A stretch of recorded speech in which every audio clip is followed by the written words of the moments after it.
looking at its very, very best. For Crystal Palace, a 5th Championship playoff final. They've won 3 of their previous 4. Watford appearing in this showpiece for the 3rd time, and so far boasting a 100% success rate. To the teams then, Ian Holloway names the same lineup that won the 2nd leg of the playoff semi-final at Brighton. So Wilfried Zaha, scorer of both goals at the Amex, makes his farewell Palace appearance before departing for Manchester United. The major absentee is 31-goal top scorer Glenn Murray, out with a knee ligament injury. Veteran Aaron Wilbraham again deputises, even though he's gone 22 games without a goal. Of this team, only goalkeeper Julian Speroni has played for the club in the Premier League before.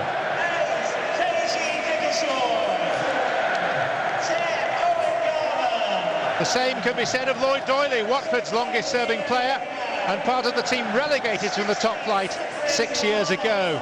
2 changes compared to their semi-final. Pudil replaces Briggs as the left wing-back.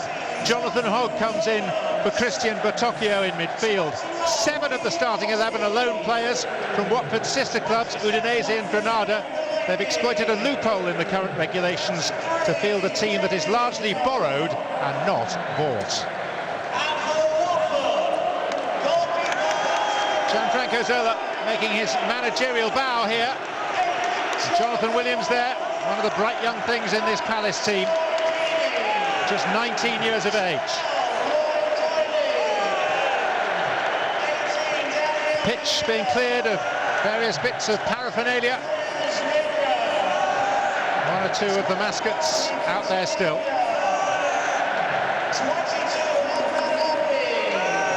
And 2 days on from an enthralling Champions League final between 2 German clubs. This famous arena has a very different feel to it today. Well, alongside me is the former Chelsea, Celtic and Scotland midfielder Craig Burley, who's going to be our expert co-commentator today. Craig, the bookmakers say that Watford are marginal favourites. They finished 5 points and 2 places above Crystal Palace. Is that how you see it? I think it's difficult to pick out a favourite on a day like this, John, because I think nerves will play a part. That this is not just about getting through. This is a life changer for these players, and I think that's how important it is. It's about changing the lives of staff, of you know, the young players, of the experienced players, and so therefore it's difficult to tell. Palace didn't finish the season particularly well, but Ian Holloway's result away at Brighton was an absolutely fantastic one. He's been here before. He's not always been successful, but he knows how to get the job done. It's all a bit new for Gianfranco Zola, but he's got the playing experience.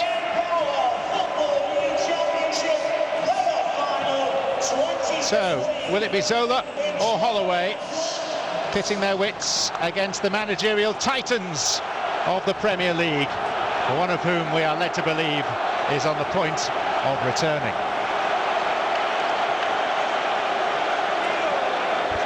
More than 9 months ago, these teams met at Selhurst Park on a similarly bright opening weekend of the Football League season. 2 goals in the last 3 minutes gave Watford a 3-2 victory, and they do start here as the slightest of favourites.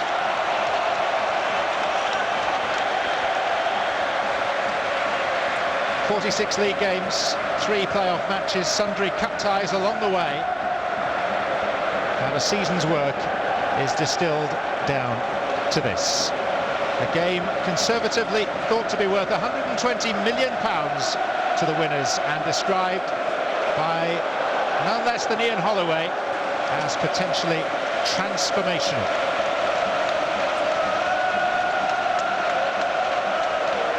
Palace at Wembley for the 6th time, the first time in 16 years. Watford making their 3rd visit to the National Arena. The N-Power Championship playoff final. For the winners, trips to Old Trafford and the Emirates, plus a bounty of money. For the losers, visits to Yeovil, Bournemouth and Doncaster.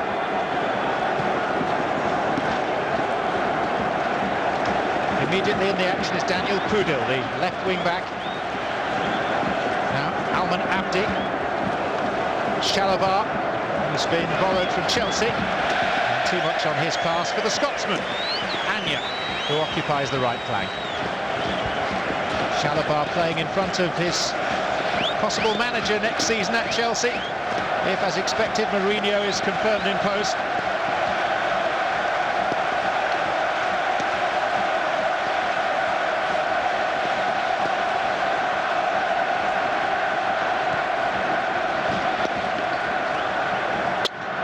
Ekstrand. Just heard a slight explosion behind us, which is nothing more alarming than a balloon, of which there are thousands around Wembley. There's Pudil, back from Vidra, and Daniel Pudil couldn't get clean contact on it. Yeah, I think Yedinat just got his foot in the Australian skipper of Crystal Palace. I think both sides, will, in terms of styles, John, will want to play. Both are like to get it down, they like to try and play. Not both managers, there'll be no negativity, I would imagine, in that dressing room before. There is a contrast to the setup of the teams, no surprise, 3 at the back for Watford. 2 wing-backs, a very experienced Cassetti, who's had a very good season at the back, playing on the left-hand side. Crystal Palace more than normal. Back 4, Wilfred Zaha, Manchester United bound, plays on the right. Young Jonathan Williams, who I think could be a real star, the young Welshman, he starts on the left-hand side. So contrasting setups, 2 evenly matched sides here today, on a beautiful day at Wembley. Pitch looks great as well. Worcester was out there. These pictures being beamed around the world. May be a game in theory from the second tier of English football, but it's all about earning a passage to the glitz and the glory and the hard cash of the Barclays Premier League. And before we can go any further, some balloon popping needs to happen, both by players and ground staff. Well, we were here for the FA Cup semi-final when Millwall lost, and there was enough balloons in the stand that day, never mind on the pitch. So this is more I wouldn't say a party atmosphere, but just one really of hope. And both sets of supporters travelling in to Wembley today, to North London, the anticipation and the nerves and the hope, John. And the Championship's a great league, but going to Old Trafford, the Emirates, the Etihad, Anfield, Stamford Bridge, that's what waits these players, that's the carrot.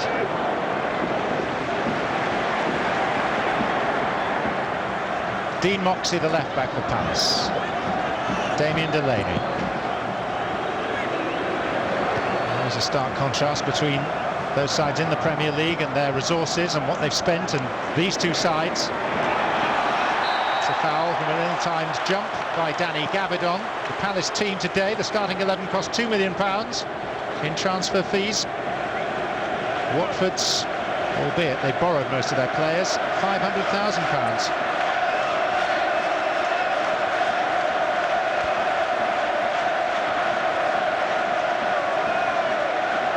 Cassetti is 3 days short of his 36th birthday. Deeney goes up in pursuit, and it's cleared by Moxey.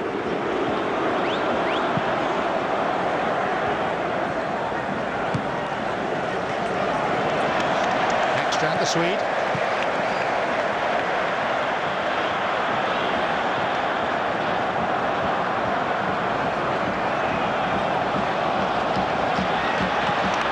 Vidra using a hand or an arm to charge down the attempted clearance by Delaney. Holloway, as usual, has been full of quotes. Zola comparatively has kept his own counsel. One English newspaper yesterday describing this as a managerial contest between Motormouth and Mr. Motivator.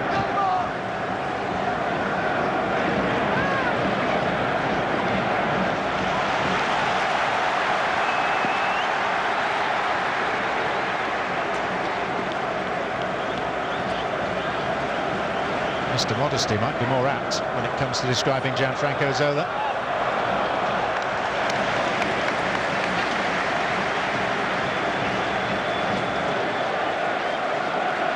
So farewell appearance for that man, Wilfried Zaha. £15 million fee agreed long ago with Manchester United to transport him north over the summer. One of Sir Alex Ferguson's last signings. It'll be interesting to see how he copes in the pressure cooker of Old Trafford and the Barclays Premier League. And I think a few looked at, some thought about it. Manchester United acted. He'll want to, for sure, give Crystal Palace a present on his farewell appearance here today. I think the worry you would have for Palace, when you look at Noel Glenn Murray and 31 goals, the disparity between him and the rest of his teammates, John, nobody else in double figures. That's a huge gap. That's a huge reliance on one individual to get you into this position in the first place. Almanati. Excellent. It is a controversial policy. Watford's recruitment of so many loan players, 12 in all. The vast majority from the two clubs also owned by the Pozzo family, Udinese of Italy, the Spanish team Granada. But it was born of necessity because Watford's previous owner, Lawrence Bassini, was judged guilty of some financial misdemeanours, which the club have been punished, and they can't effect any new transfers until September. So, as things stand, unless the authorities relent, they will start next season with just 14 players of their own. In terms of the loan signings this season, I know it has caused a lot of consternation here in England. They haven't actually done anything illegal, have they? So therefore, there is no issue for me. They've used the distinction between foreign players and British players. You can have 5 home-based loan players in a match-day squad, but no limit on foreigners. Well, I think it's Abdi, it just catches young Williams. Neither side really taking the game around the scruff of the neck at the moment, just sort of sizing each other up, having a look. Don't want to leave any gaps at the back. See who's dropping into which hole. Our wide players tucking in, our full-backs trying to get forward. Garland's headed down. Here's Wilbraham. And now Joel Ward. And Zaha spinning away from Hogg. Wilfried Zaha eventually running out of room. But a glimpse of what he's about there.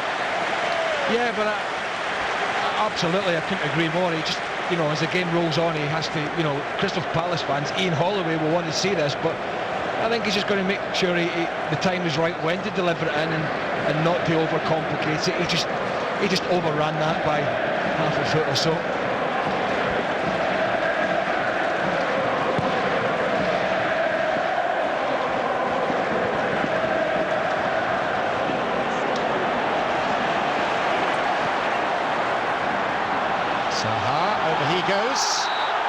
Kudils was the body in the way. Yeah, I'm not sure Martin Atkinson gave it for the first challenge. I actually felt the first challenge from Pudil was the free kick. He's so intent in getting tight to Zaha, not allow him to turn and get running at him, that I think if he's going to use that tactic, he's going to give a lot of free kicks away. And he's going to put a lot of pressure on Cassetti in behind him. This is Owen Garvin.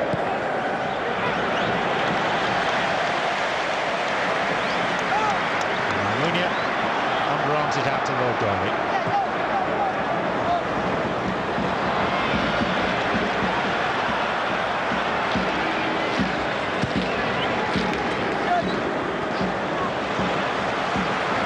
Both the previous meetings of these sides in the Empire Championship have involved comebacks.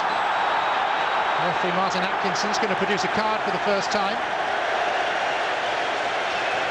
Joel Ekstrand. Well, there might have been a case for the early match, early nerves leniency, I would say. It's borderline. I mean, I can see why he's given the booking. I thought the first and foremost he may just have given the benefit of the doubt. He will now, Ekstrand, be treading that very thin line, John. Jelinek.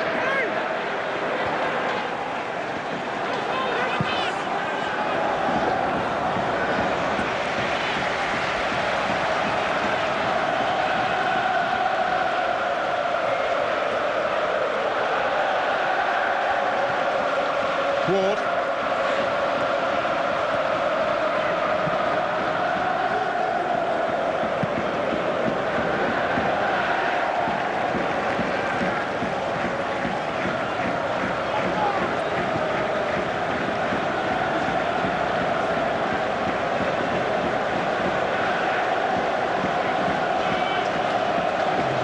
At the end of that dramatic semi-final against Leicester, Zola lost his composure, lost his footing, sprawling on the Vicarage Road pitch, having come bounding on to celebrate Troy Deeney's 97th minute winner.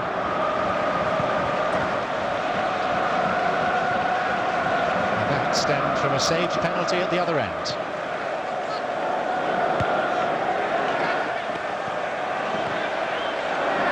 Dickerson. Sahar.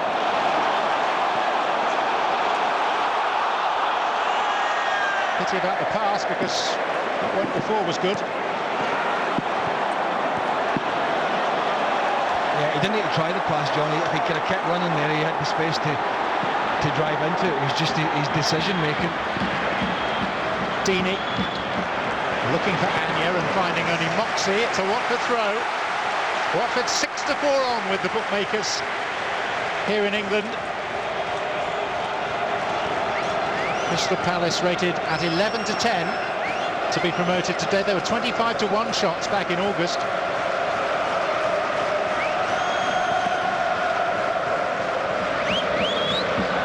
Doyley, Watford's longest serving player. It's a good ball. It brings a corner after the player making the run. Yeah, I thought Moxie, the left back, just got dragged out of position here to the ball.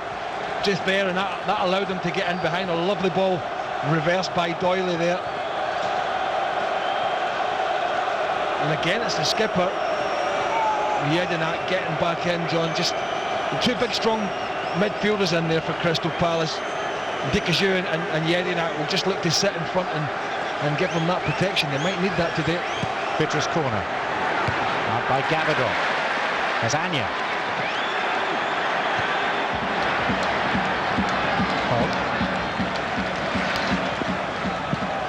Palace ball.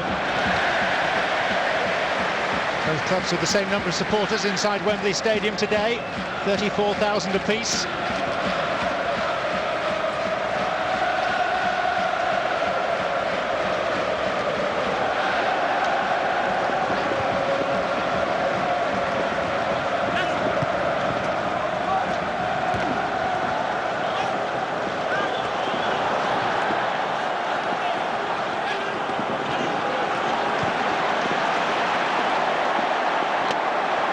Ward.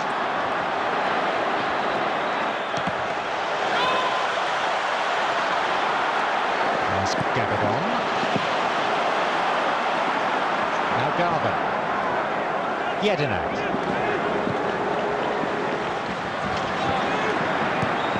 Williams.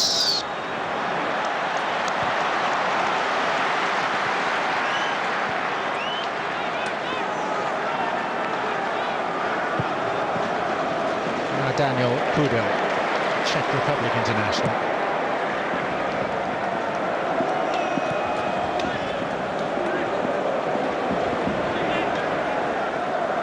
Watford's front two, Deeney and Vidra, plus their attacking midfielder Abdi, have contributed 54 goals to the cause this season. There'll be a brief stoppage here for an injury to a Palace player. I think it's Dickerson that's down.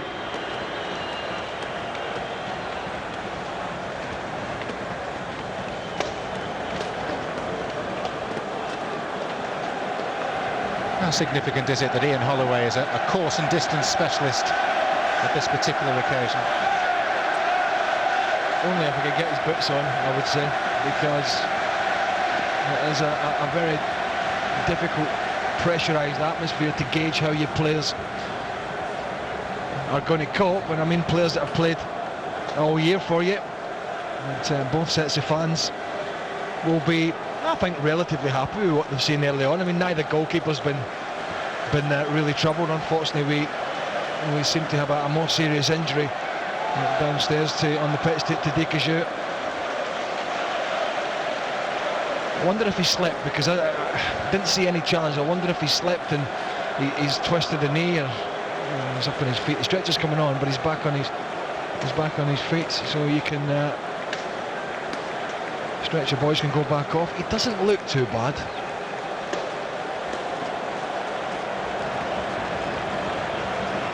If there are plans afoot to make a change on the Palace bench, suggestions that Stuart O'Keefe will be the chosen one. Ian Holloway just waiting for final word of the South African. He's being consoled by Dean Moxey, which suggests that he won't be able to continue.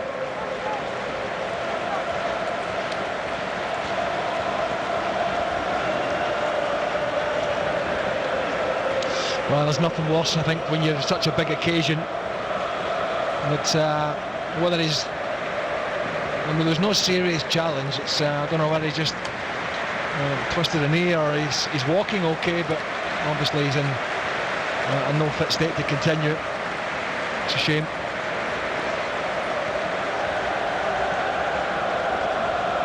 Well, one man's disappointment is a big opportunity for another. 22-year-old Stuart O'Keefe, a midfield player signed on a free transfer from Southend United.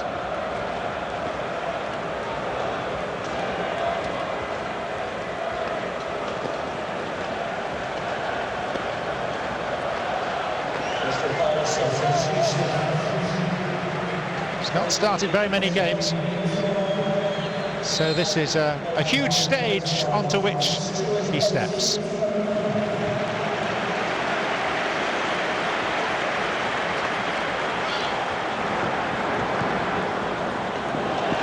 Zaha. We're hearing a calf problem is what has forced Dicajou off.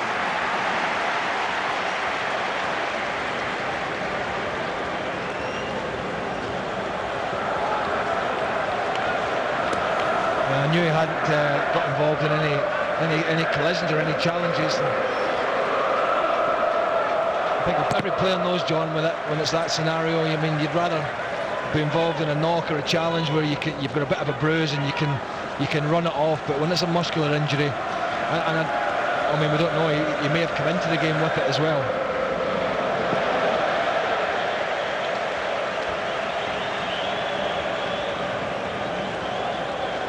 Aaron Wilbraham, who played belatedly in the Premier League, the age of 32 last season for Norwich City.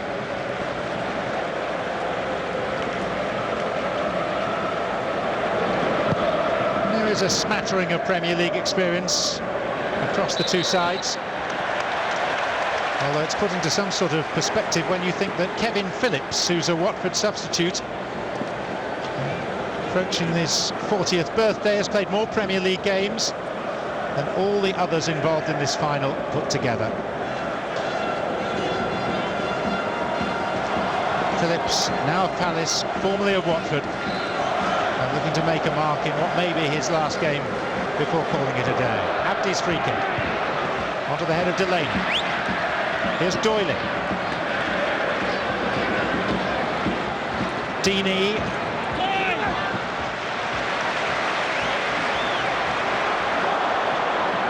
Zaha.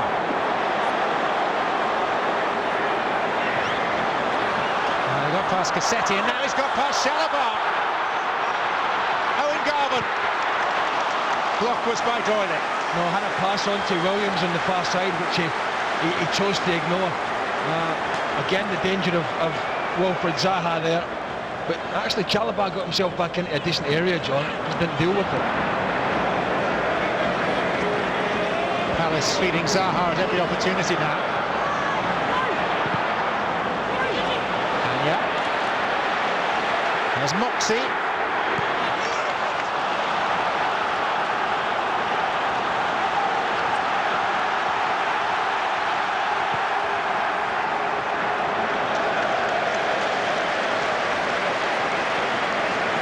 In the end, Doyley deals with it well. Chalobah gets his body in the way quite well there, but then actually got across the ball too far, and Zaha just got out the other side of him. Doyley gets the challenge in as Garvin pulled the trigger. Garvin had a pass out to his left hand side, he chose to ignore it.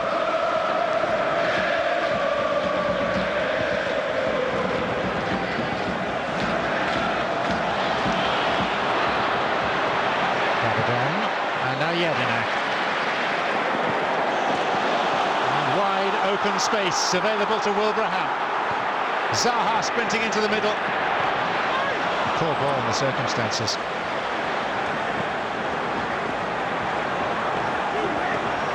Well, I can see what's happening here. Because they're playing wing backs, Watford, especially the left wing back, Puddle's pushed so far on.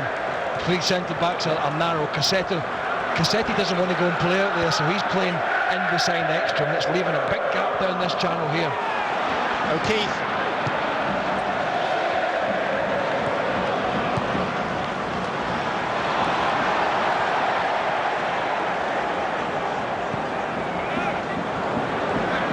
And Danny Gabardon plays it back.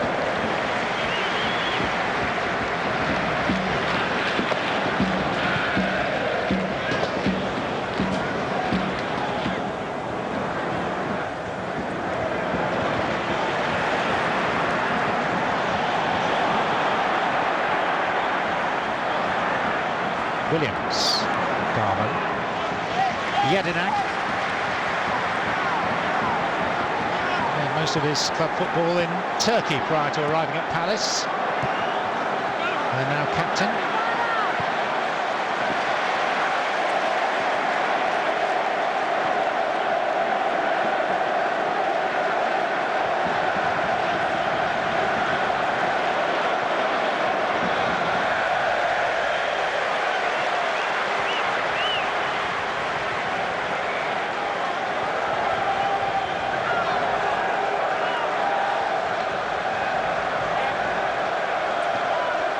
'27th season of the playoffs.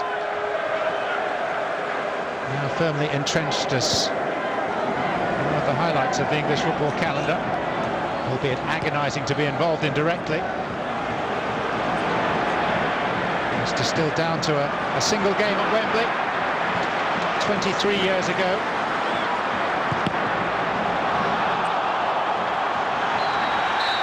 And here in the 2013 version, of which we've had a quarter,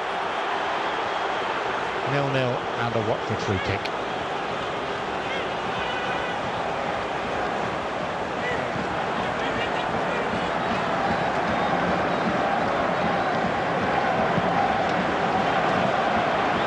I say that recent history favours Watford, who finished third in the league table.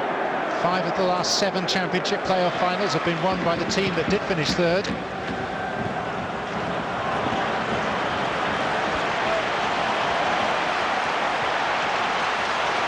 Stuart O'Keefe, Joel Ward, Wilfried Zaha.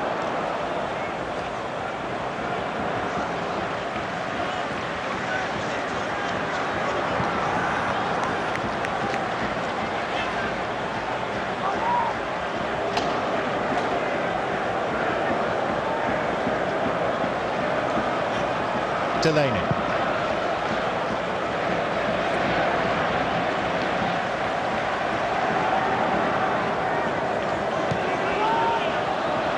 Zaha.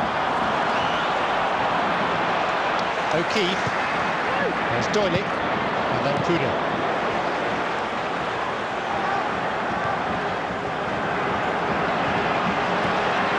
Offside flag against Wilfried Zaha.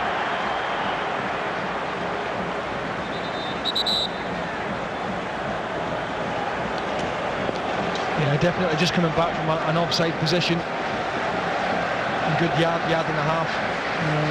Just for good measure. He gets clattered by Puddle, the Czech defender.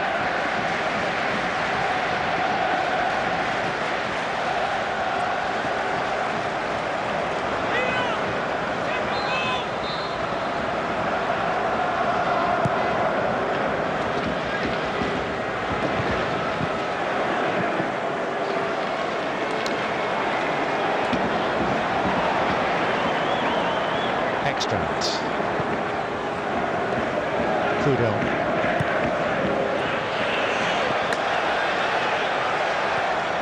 Watford twice victorious in playoff finals before.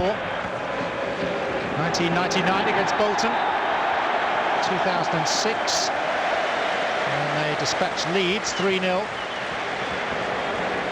That game played at Cardiff's Millennium Stadium. And Ian Holloway's getting down to serious business on what is, in fairness, a pretty warm day in northwest London.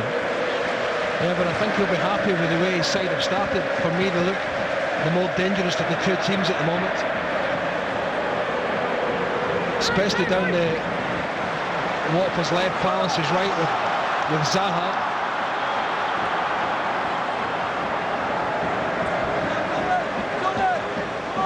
Chalobah.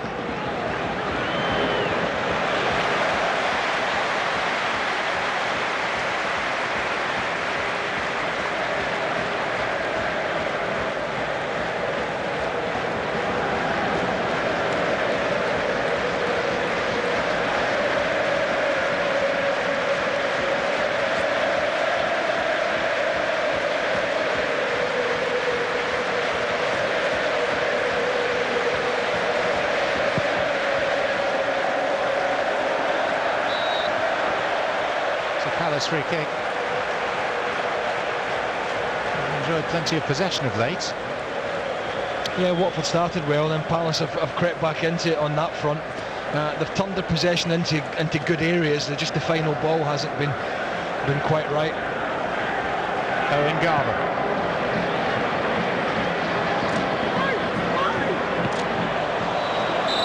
It's up for offside anyway.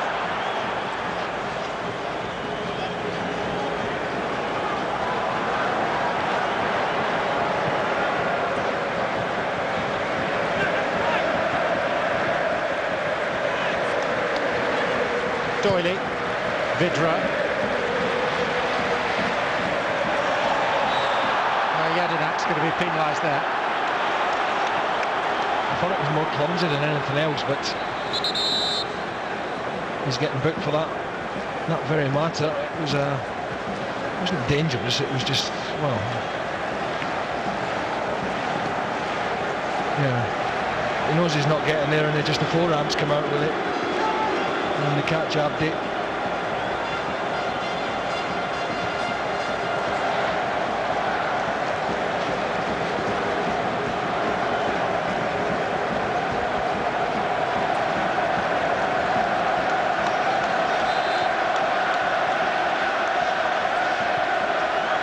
Here's Ekstrand.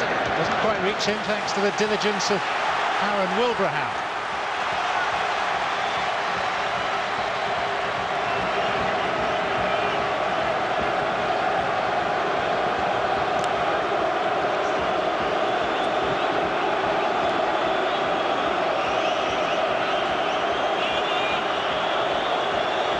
So Abdi with this.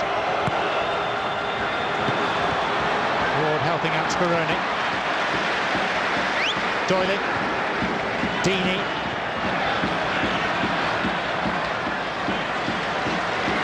Moxley putting his foot through the ball.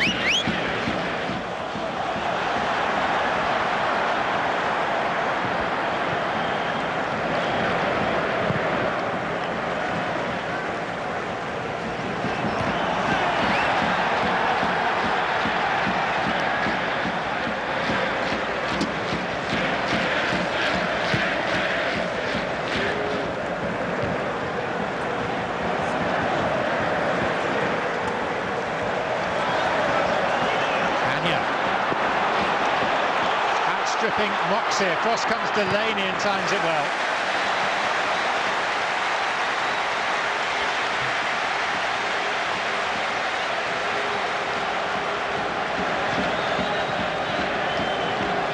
Half an hour played.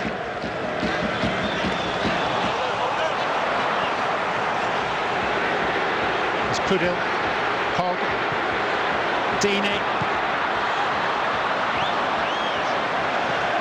They didn't retrieve it. Well, after just been booked, Jedinak might be a lucky boy. I think he's leading with the arm again in a challenge round about the edge of the box.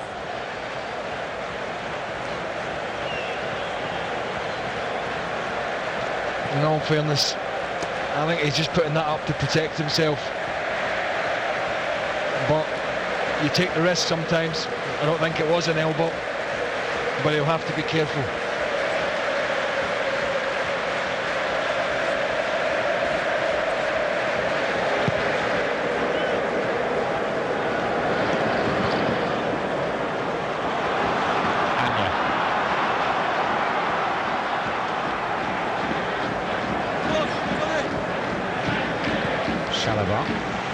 Doyley,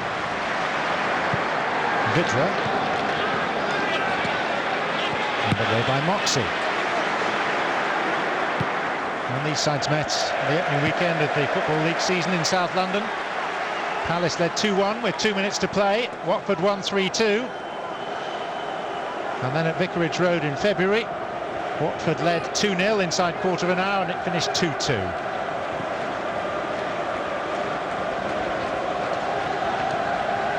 In fact, Watford have only won one of the last 8 meetings with Crystal Palace.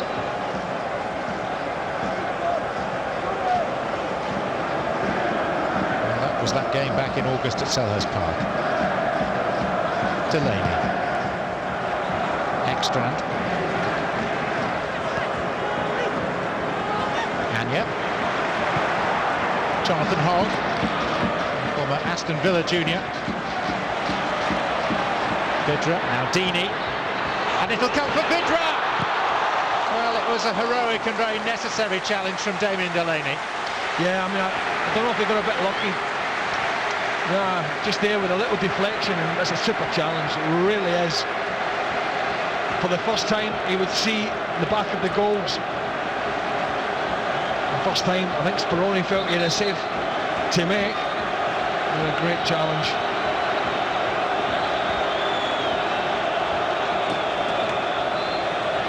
Vidra just requiring a minute or two to compose himself and to restore his left boot.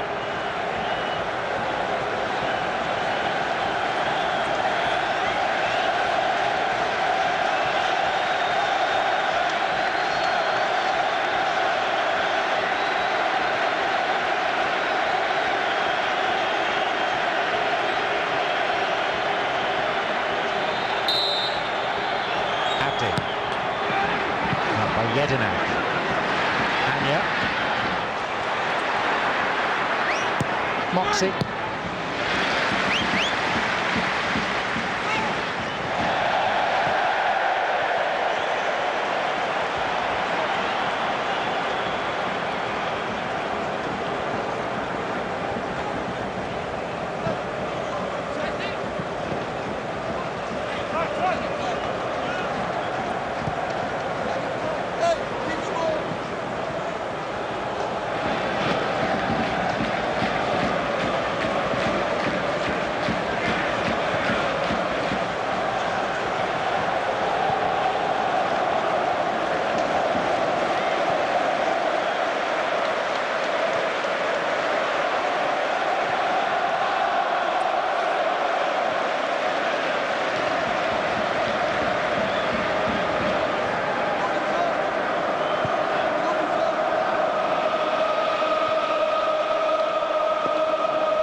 Gabadon. O'Keefe. Zaha. And a miscue by Yedinak, seized upon by Shalabar. Deeney.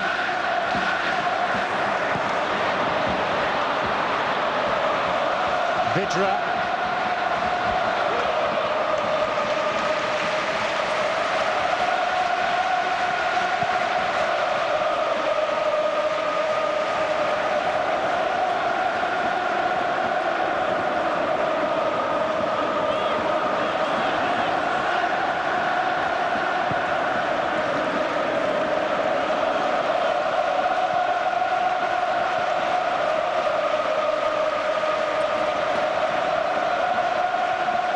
Yedinak lofted for Williams.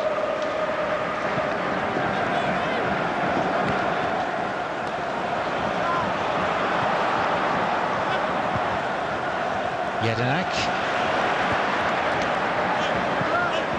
With this watched by some fairly stellar names amongst a near 90,000 crowd. No surprise to see Sir Elton John here, supporting his beloved Watford.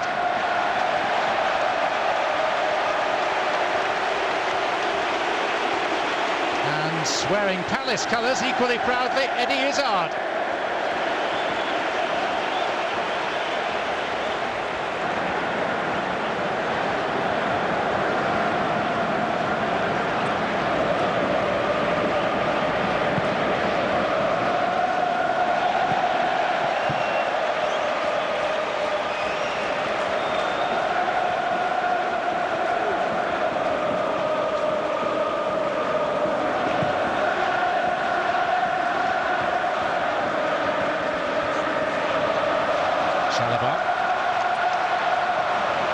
Back by Williams briefly.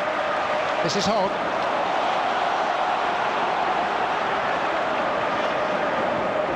Abdi. Deeney. Pudel. Gabadon's head for Palace. And then the boot of Moxie.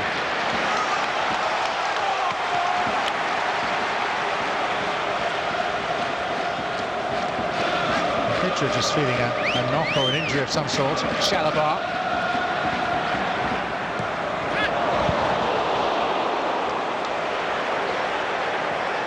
Pudel. And now Joel Ward. Goal kick. It's actually a very good ball in from Shalabar, youngster on loan from Chelsea. But when you're playing wing backs, as Watford are, it's always difficult to get your wide player, the wing back, in at the back post, and that's what happened on that occasion.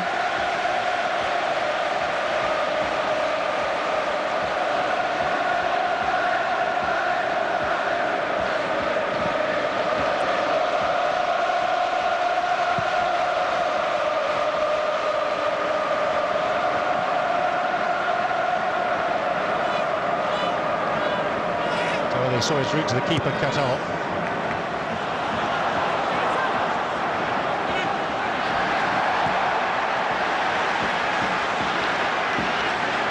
Said he won 2 of the last 12 games, but both those victories came in the last 3 outings. An unbeaten run of 6 games. Watford just 4 wins in their last 12. So neither of these sprinted across the finishing line at the end of the league campaign. I think with Hull faltering towards the end, there was a missed opportunity for Watford to do it automatically, which of course did go all the way down to the last day of the championship season. Williams goes over, and Martin Atkinson is very well positioned, to say nothing doing. Yeah, fell over his own feet. Good referee, Martin Atkinson, very experienced, was right on the spot. Wilfried Zaha.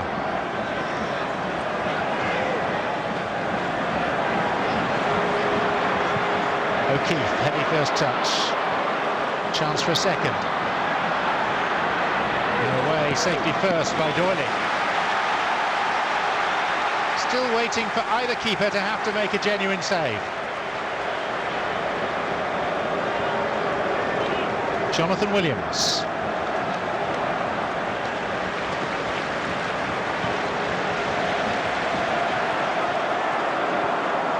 Garvin. O'Keefe. Just eluding Zaha.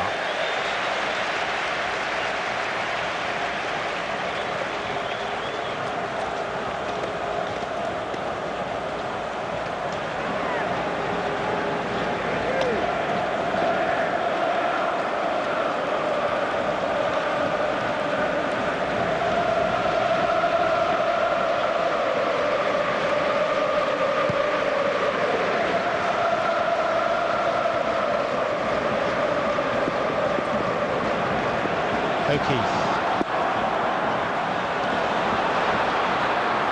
Cassetti not as quick as he once was, but swift enough there. He'll be 36 on Wednesday, the former Roma defender who won 5 caps for Italy.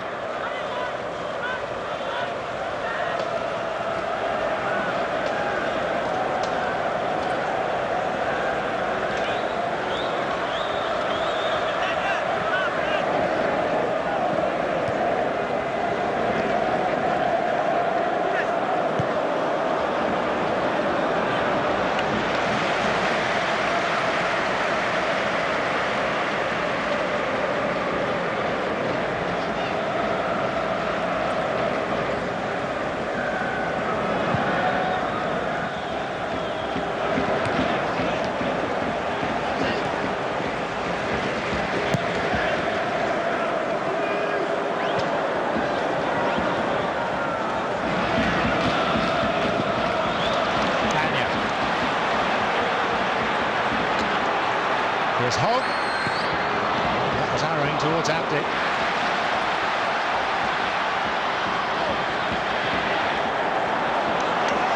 Kudel. Dini.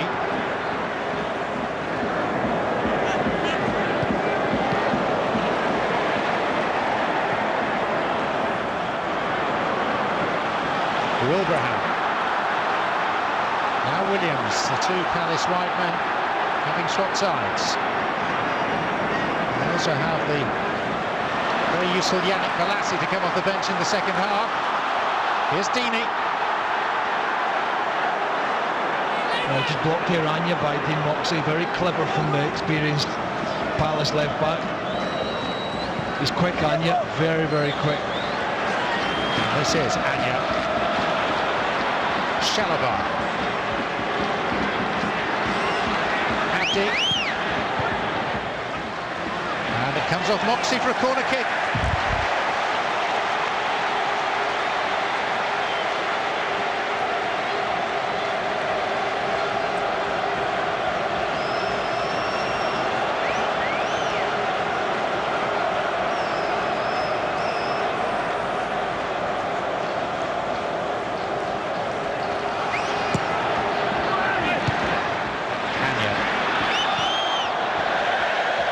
Interesting character, Anya, born in Glasgow to a Nigerian father, a Romanian mother.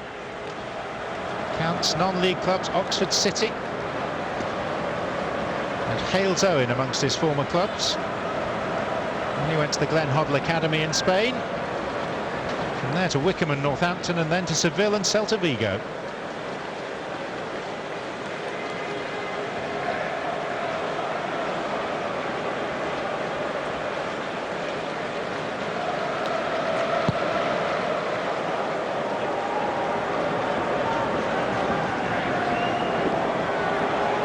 Wilbraham. Tucked back by Anya to Almunia.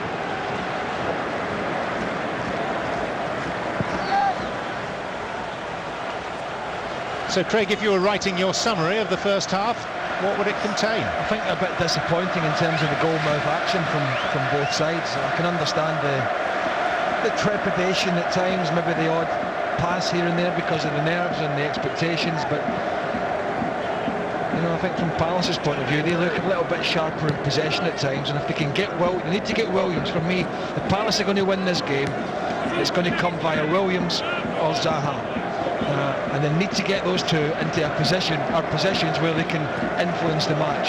That happened for, I would say, 10 or 15 minutes in this first half, but since then it's been nullified. Watford seem to have a problem with Vidra, who's not moving too well. And from Watford's point of view, John, I think they need to get the wing-backs into the game more, because that's where they get their natural width. And we haven't, I mean, they've kind of nullified each other.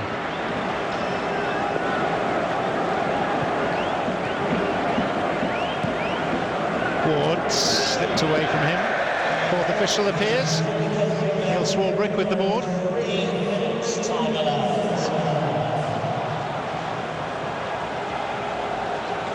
There's Watford's injury concern, Matej Vidra. He seems pretty immobile now.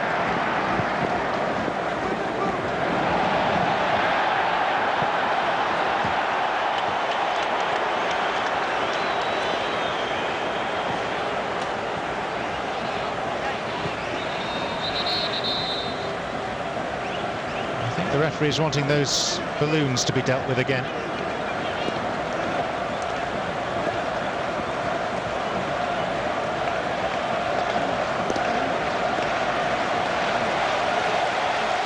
I mean, the one thing that's been sorely lacking, I mean, apart from the attempts on goal, is neither side's front men and front man in the case of Crystal Palace, but neither side as attacking player has looked likely, John, to be running in behind either back four or back three. Everything's been sort of in front.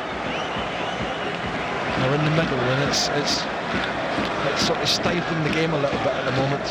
So is that too much caution?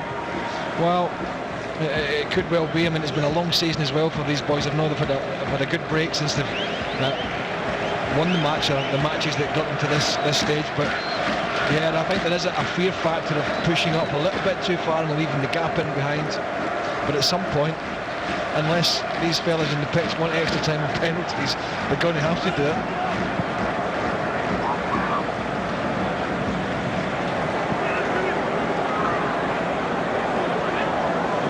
Well, only 2 Championship playoff finals have gone all the way to penalties. It's not happened for 11 years.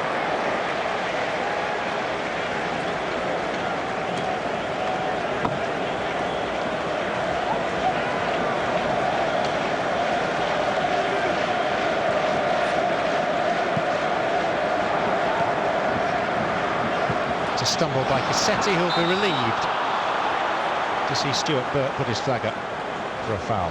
I thought initially he'd stumbled over his own foot and lost his footing on the surface of the Wembley pitch. Obviously not.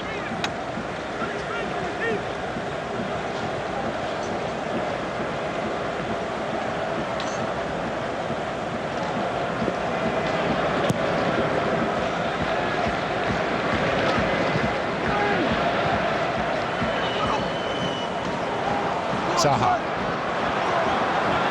Final moments of the first half, which he is occasionally illuminated. There'll be no more opportunities this side of half-time. That's the whistle. And we go off with neither side having fashioned a goal-scoring opportunity worthy of the name. Occasional flashes from Wilfried Zaha. Watford with an injury concern over their leading scorer, Matej Vydra, who limps from the field of play. They'll have a decision to make on him. Crystal Palace lost midfielder Dikaju to injury, only 18 minutes in. And that's really all there is to report. A great deal of tension, perhaps rather too much caution, and a half-time score at Wembley Stadium of Crystal Palace 0, Watford 0.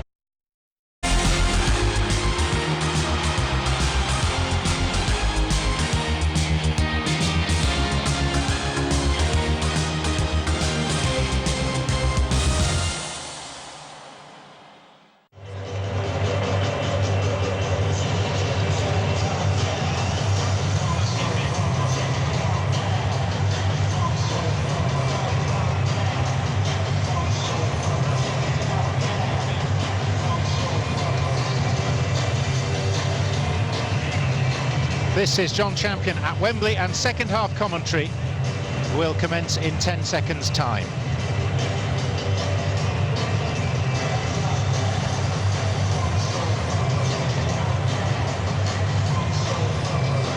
Welcome back to Wembley Stadium, where Watford are being forced to make a half-time substitution in this N-Power Football League Championship playoff final. Matej Vydra is unable to continue because of that knock he picked up towards the end of the first period.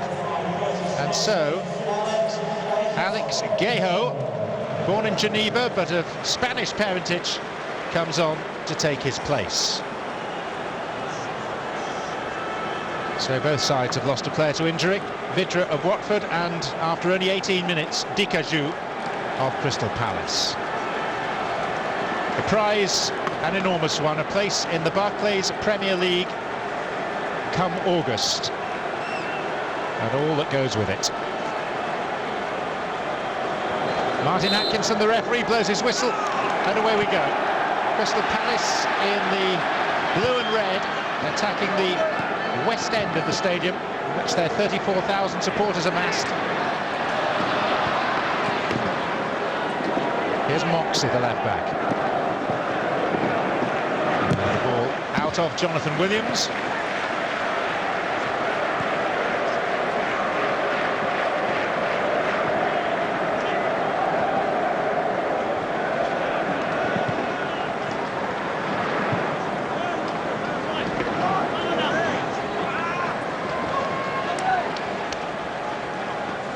Word from the Watford dressing room is that it was Vydra's right ankle that gave way.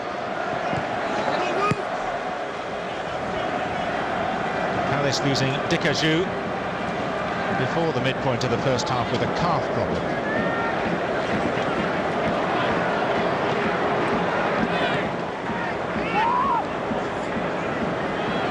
Williams. He hasn't quite been able to get himself in the game, Williams, in the telling area of the final third. That's where the young Welshman will do doing his damage, along with Zaha, who had a very good period, Wilfried Zaha, in the first half, but then he switched sides about 10-15 minutes before the half-time whistle and didn't really have any effect on the left-hand side, so he's gone back to where he initially started the game on Palace's right, which I think would be more beneficial for him, because the two defenders on Watford's right-hand side, Anya and Doyle, are two of the quickest players on the field, John. And I think that will nullify him to some extent.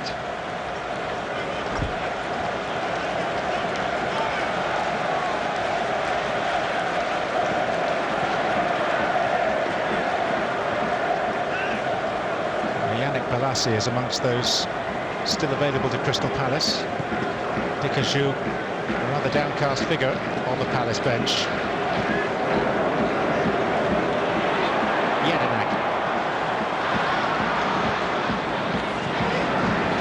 Skipper there again, rescuing it for Zaha. And Jedinak is pulled up injured now on the far side, on the apron of the pitch. He's limped back on. And this is the substitute, Geho. Abdi. Pudil. Watford, as ever, playing with three central defenders and two wing-backs that get a long way up the pitch. As Shalimar lets fly.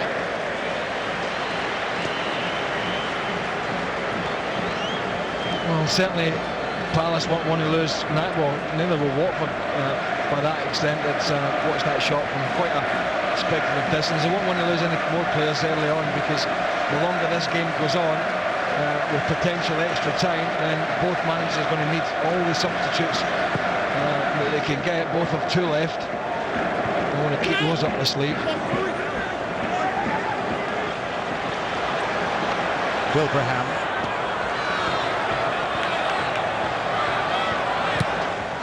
Garvan. Jedinak. Williams. Stuart O'Keefe, the man who replaced the injured Dickajoux. Garvan.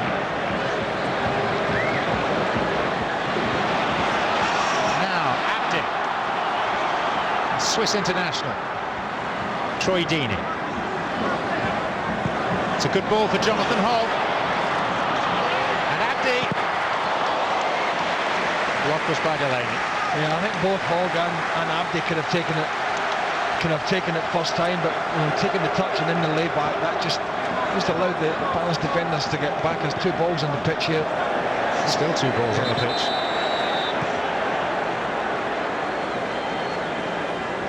Told you that story, haven't I, several times, but when I scored 2 balls on the pitch for Scotland. There's many stories you've told me several times, Craig, but do remind me. I want to repeat myself. I scored for Scotland when there was 2 balls on the pitch against the mighty Faroe Islands. Did it count? Of course. Yes, luckily it counted as one of my international goals. One of many.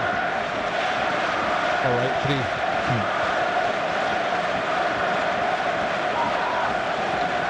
Luckily not spotted in Aberdeen that evening.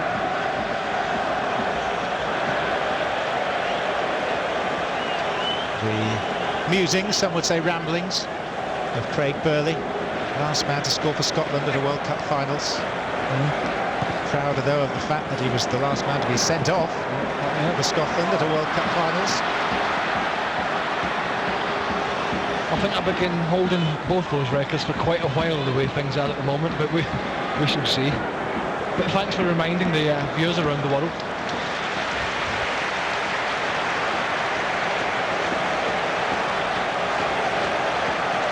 I'm desperate for Scotland to get there again, John, just to try and get me out of that, but it doesn't seem to be happening. There's no goals in the Scotland side at the moment, and there's no goals here either, and the Palace on the front foot again. Ward. Zaha.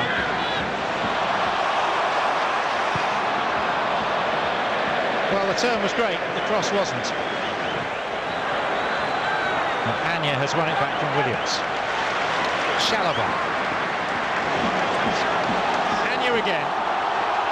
Deeney's through the middle. Gayho in support. Anya. Delaney.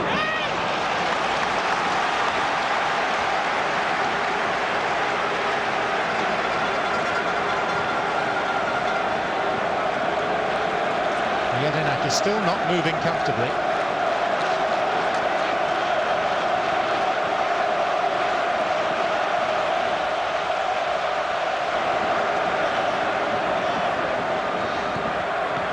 Doyle. Hogg. Abdi. Pressurised into error. Jedinak. He too gives it away to Deeney. Abdi. And it skips through to score on it. Yeah, it's all a bit rushed from the players, both sets of players. And Deeney there, and just that ball was far too much pace in it. But the cross from Zaha down the other end a minute or so ago after some great skill, but just rushed that pass. Zaha down. And it's free kick. I think Cassetti knows what he's doing there, John. I think that's an experienced 36-year-old Italian defender who just makes sure he catches the young upstart, the potential superstar of the game in years to come. I've seen that 100 times. I've played with them. I know how they act. I know the mentality. Owen Garden. There's Delaney. There's Wilbraham. And Almunia still to make a save. Same could be said of Speroni at the other end. Gayho, nice ball. Daniel Prudhomme.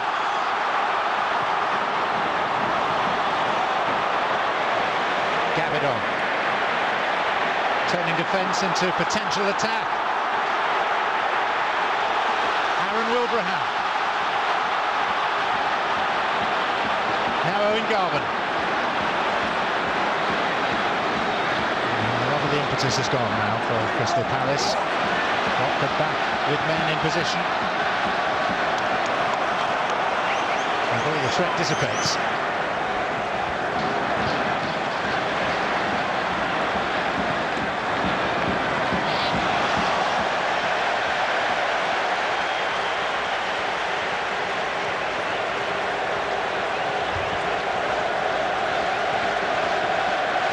Glorious afternoon at Wembley Stadium. The only spare seats, those in the corporate level, Club Wembley. Both ends of the ground packed with genuine supporters of the teams. And vying for the right to start the new season in the Barclays Premier League 82 days from now. And you get a slightly longer summer break. 2 weeks less for Football League clubs.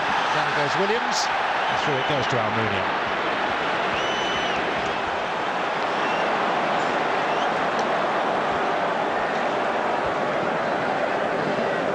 Craig Burley consults his watch next to it. And wonders whether the train times that he had planned for the journey home may have to be revised.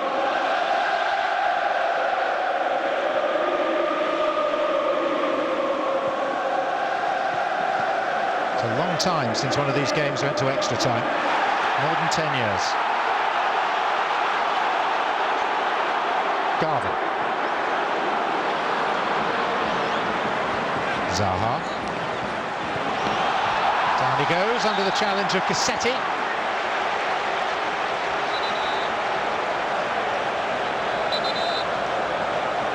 Well, I think it is starting to open up the game. It's getting a bit more stretched.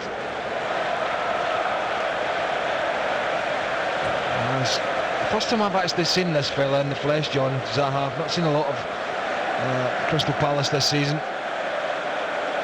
And I've got to say, he's still a bit raw, of course, but he is one supremely talented young boy.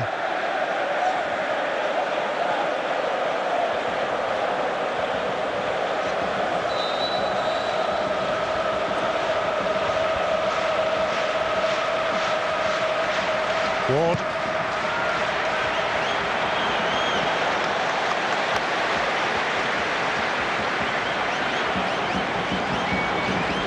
Nathaniel Shalhoub. He's looked very composed on the ball. Shalhoub, like that. Cahill.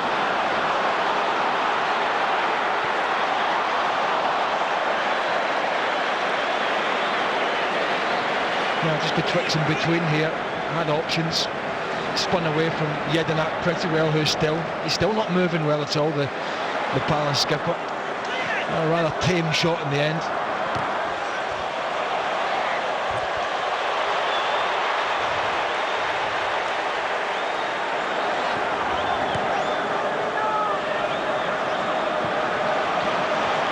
Lloyd Doyley. And yet Doyley doesn't usually get that far up the pitch. He's only ever scored twice.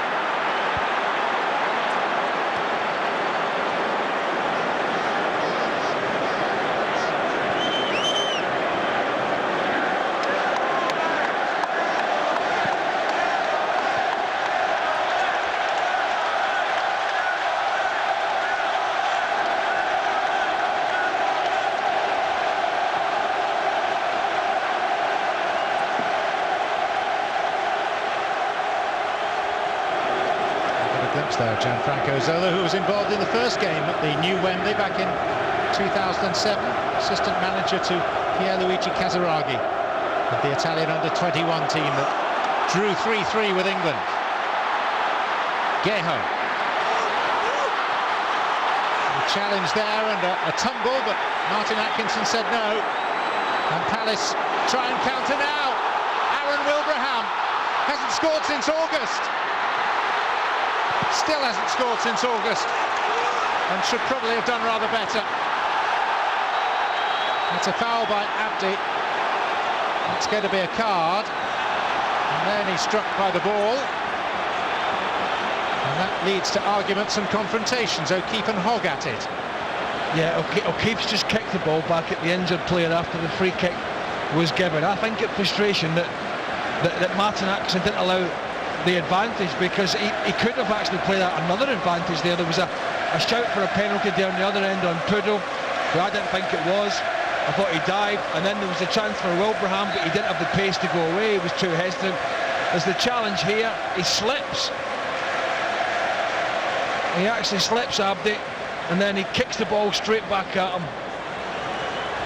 And it's not exactly going to knock him out, but it's not something that you could condone either. Well, Abdi is going to be cautioned. He's making the case to say, look, I slipped. But it's halted a very promising Palace attack. And I think Stuart O'Keefe may have to answer for his actions as well.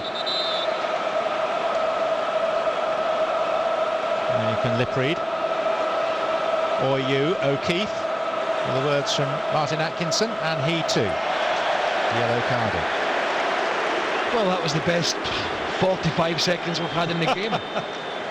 Really starting to liven up. The penalty shout, which I thought was dealt with correctly by Martin Atkinson. The Wilbraham chance to challenge, he kicked the ball back at him. And I think a bit worrying for Palace that Wilbraham didn't have the pace to get away there.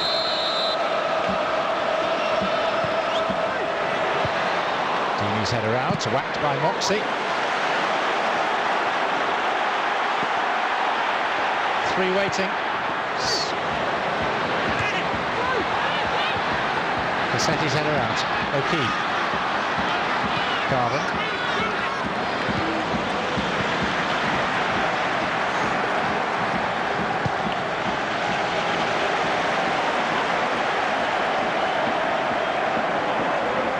Moxey.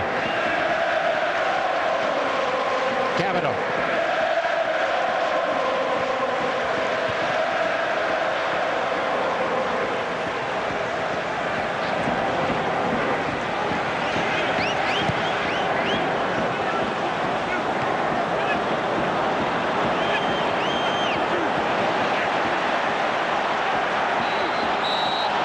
Free kick.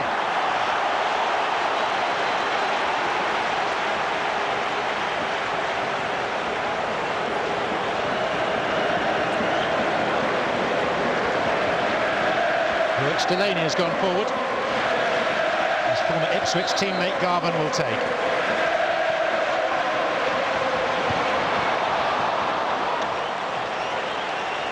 Well, Damien Delaney has been as effective as anyone in the air for Palace. Yeah, just not be rolling around the back here for that header back across. Only one person in the box. Just to go back to the penalty shout of... I don't think there was much of any. There was a little contact, but not enough of it. He was looking for it. And then that led to the break. Wilbraham, I've got to say, bent his run beautifully, just peeling onto that right-hand side. He didn't then have the pace to get away, nor the confidence, I think, John, to take it on his right foot first time, rather than cutting inside. Take the strike, take the chance, work Almunia. And he did neither. That was a real opportunity for Wilbraham and Palace. And in this type of occasion, they're going to be few and far between.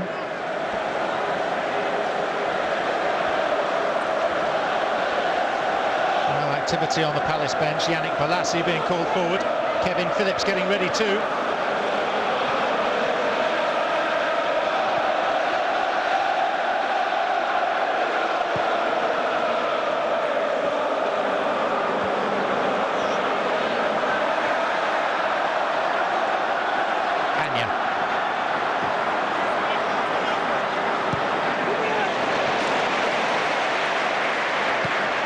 Speroni looks upfield.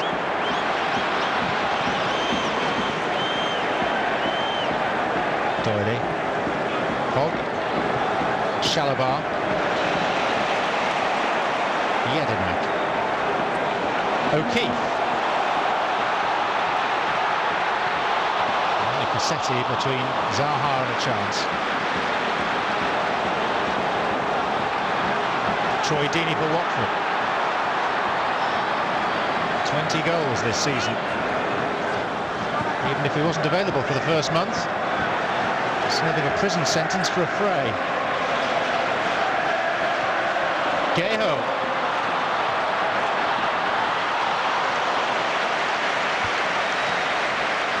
I mean, again there, I think Geho's going to be looking for the little layoff. Look at the little inside run. You're going to be looking for your teammate, not trying to go all the way on your own from such a tight angle. It's not a day to be trying to make a hero of yourself. It's a day to do the right thing and make the right decisions. The rest will come.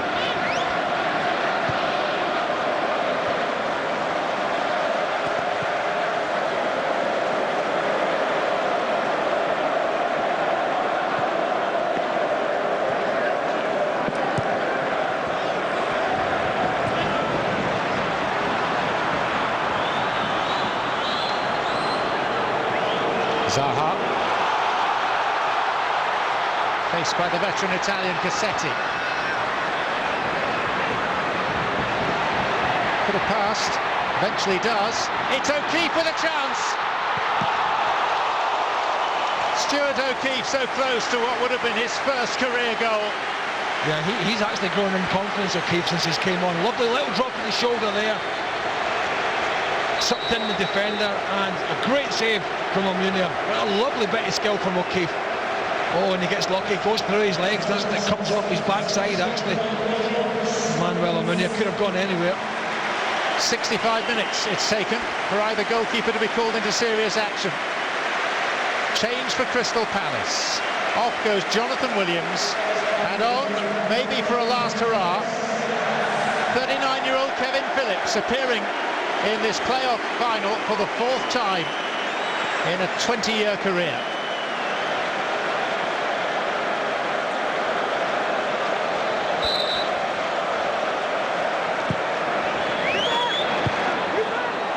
O'Keefe. Oh, and Wilbraham! How on earth did it reach him? And now Almunia's had to make two crucial saves in a minute. It's a corner, but it might have been so much more. I think Cassetti and Poodle just looking at each other, and he's going to clip it over him here. Another chance. He has got to just go for a little dink. Just there. Almunia's always going to go down. The keeper is always going to go to ground and spread himself there. Little clip over him, goal. Came to Gabidon, and he couldn't do anything with it. And you just sense this final's coming alive. Yeah, he's like Superman there, wasn't he, Manuel Almunia? Coming out flapping. Something that Arsenal fans will certainly remember. Not the most confident under pressure from crosses. Wilbraham. Phillips. Watford felt there was a hand used by the ageless striker. The referee didn't concur.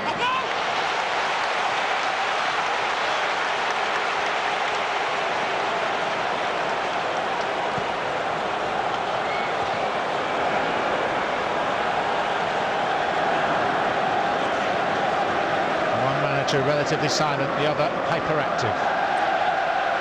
And an injury break, Troy Deeney. See, the difference is now for Gianfranco Zola that he was once a player who could turn the game in a split second with some of the most magnificent pieces of skill, but he's a manager now, and it's more frustrating. I think he will be pleased, Ian Holloway, because his side really looked to have a cutting edge in this second half, but he doesn't want to be ruining those chances, and they've had the best chances in this game by far. This is the man that's had to make the saves. First from O'Keefe, lovely drop of the shoulder, gets a bit lucky here, but for standing big he deserves that. And then an awful piece of defending from Watford, and then it really should have been clipped over him. The best of Almunia, and now the worst. Flapping, gone away with it.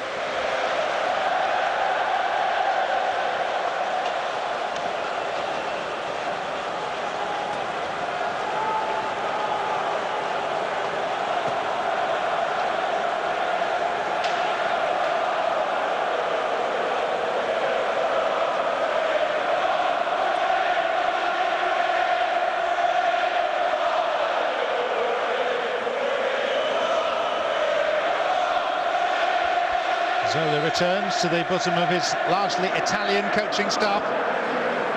It's only Alec Chamberlain, the goalkeeper coach, remains from the old regime. Chalobah. Abdi. Anya. Now some space for Jonathan Hogg if he can get there. And he did. And it comes all the way to Pudil. Chalobah, maybe the chance has gone now. Doyley, who appeared to be caught by O'Keefe, who not long ago was booked. And I think that's why Ekstrom's asking the questions. And in fairness, it's more Doyley hurdling the challenge than anything else. There's not an awful lot of contact, and again I think that's a decision that Martin Atkinson has got absolutely spot on, but I get the feeling he might have a few more decisive ones to make before this one's finished.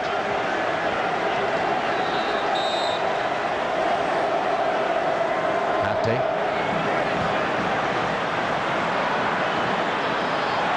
There goes Zaha.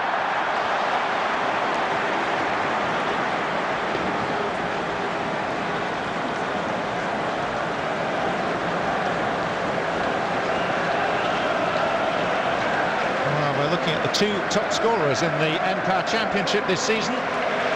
Watford 85 goals, Crystal Palace 73. And yet neither has managed one so far today.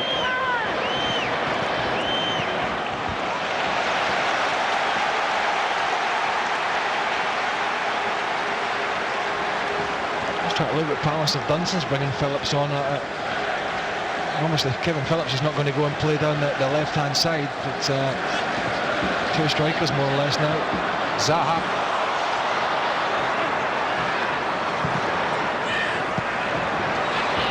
Phillips. Well, it didn't fall fast enough for Garvin. Damien Delaney.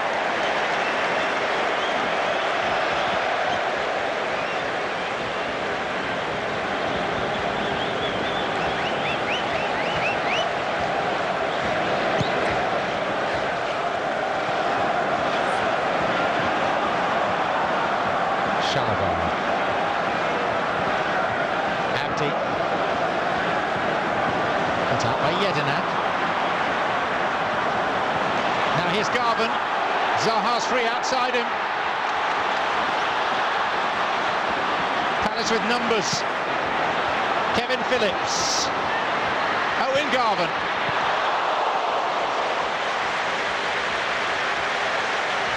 Again, getting bodies forward and numbers forward, which is important, I think, for both sides. And just sent a little bit wide there, Wilfried Zaha. That just took a little bit of the impetus out of that foray forward, and then Phillips is always stretching for the knockback to Garvin. He then was also under pressure from a Watford defence that was allowed to sort of filter back in, and in the end the shot was sort of taken rather quickly.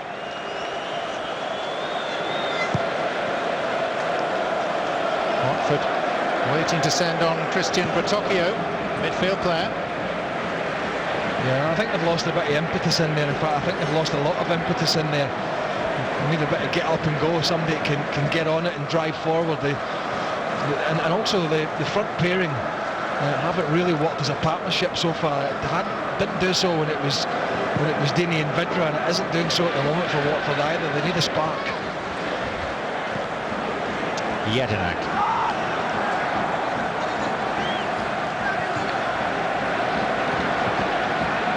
Zaha. Oh. Still he goes. Glanced away by Doyley. Garvin. Phillips, and behind him was Ekstrom to clear. Jedinak failing to make sure.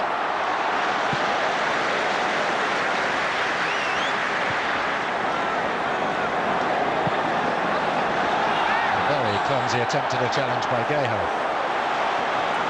Oh, a stupid challenge. He's never even looking at the ball. He's always looking at the Palace skipper. Opportunity for the change to be made. Christian Bertocchio, Argentine born but an Italian under-20 international. He's on loan from Udinese in Italy, and he's replacing the Chelsea loanee Nathaniel Shalabar.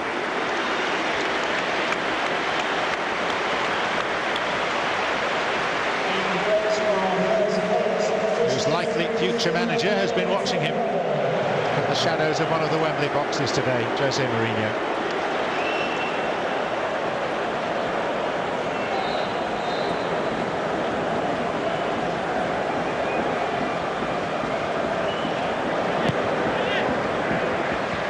Wilbraham. He comes out for Daniel Kudo.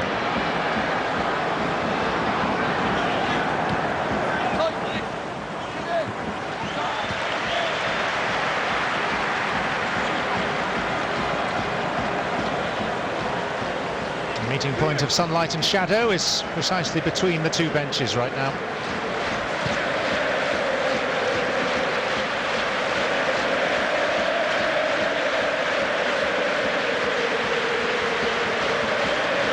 Still don't think Speroni's had a safety mate, John. No. Coming up in 75 minutes. For a side that have scored as many goals as Watford this season, that will be a huge source of frustration to Gianfranco Zola. Moxie. There's Anya.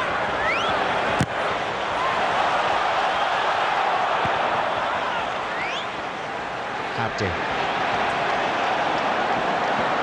Team with one remaining substitution available. This is Gayho.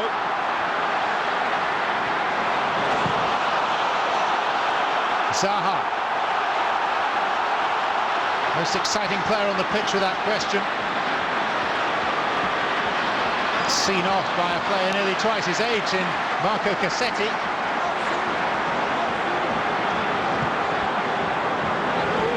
Delaney. Down for Moxie.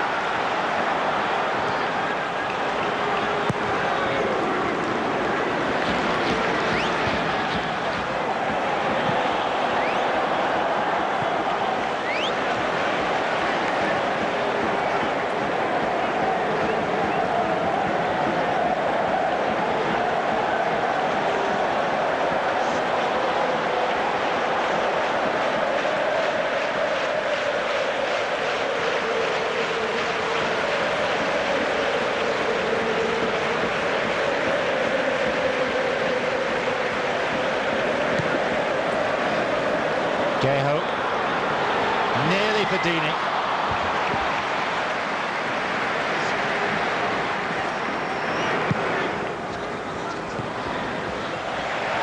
Attendance has just come through. It is marginally over 82,000.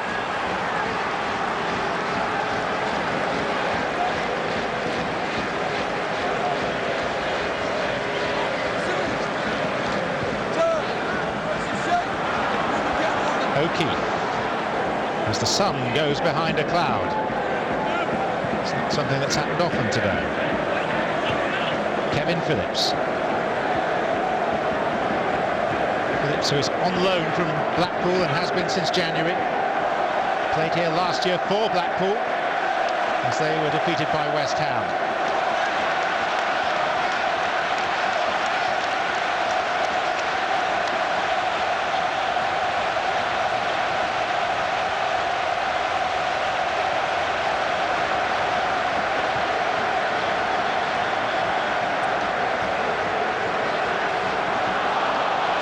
Here's Phillips.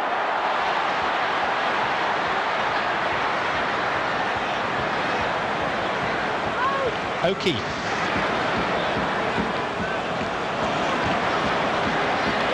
Zaha. Palace with 3 in the box. Zaha back for more, aided and abetted by Ward. That's Ekstrand. Eventually a punch, although far from a certain one, by Almunia. Yeah, I thought Wilbraham did well there because, you know, so many times you see strikers give away free kicks.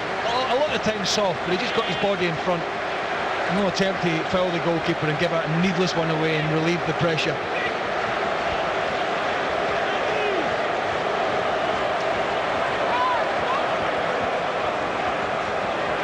Garvan.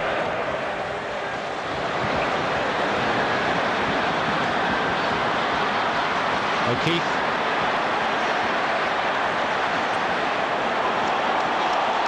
For Tokyo.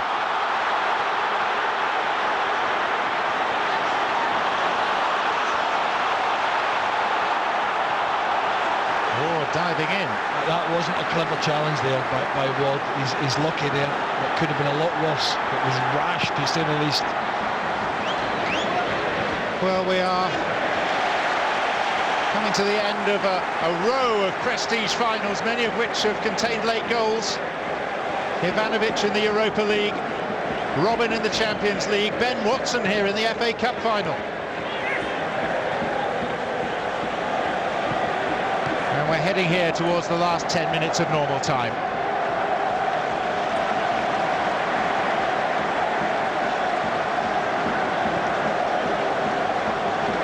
Jedinak.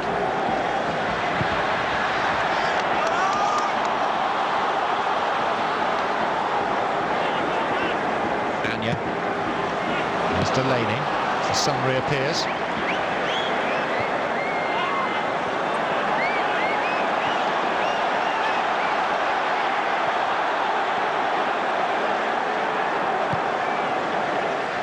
Joel Ward, briefly a Premier League player with Portsmouth before their relegation.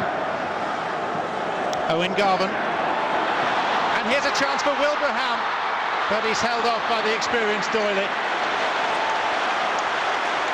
Still in play with Zaha. Anya has the problem of holding him up.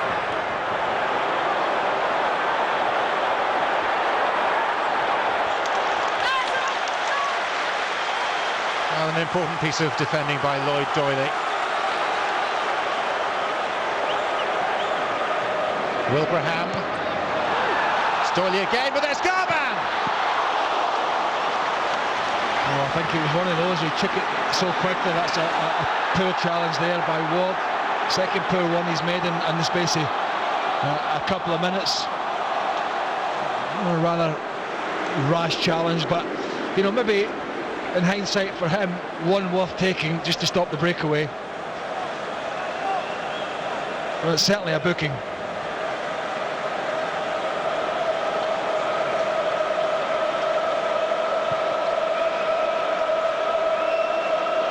I've just felt with that Garvan strike there, he took it so quickly.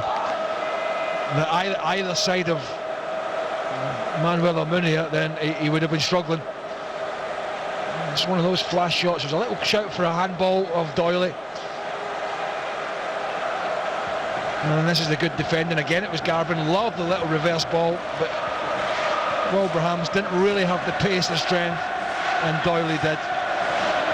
And that might be the difference at the end of the day, John, because for me, Palace have been by much the better side, created the better chances by far, have played the better football, but without the top goal scorer, without Glenn Murray, they really, at the moment, will be ruining the chances that are created.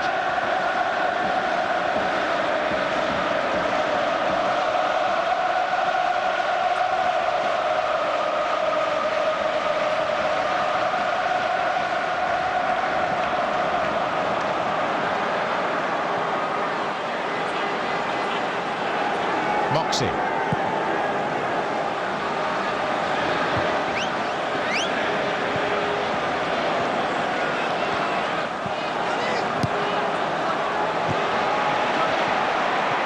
Zaha.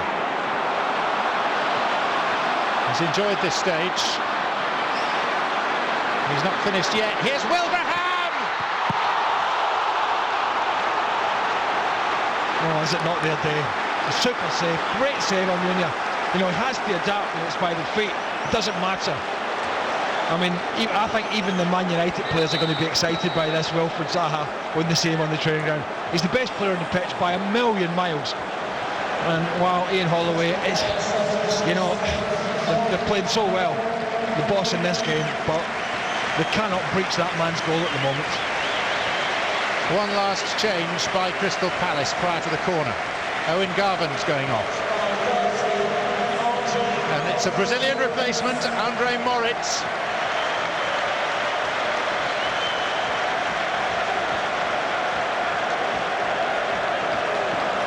And his first duty will be to take this corner kick.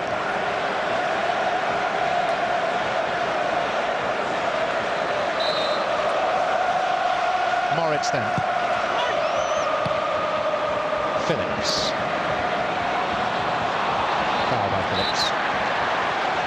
Yeah, I think again he was rather happy to give that foul away because it was a poor touch, and he was, I think, wary of a breakaway.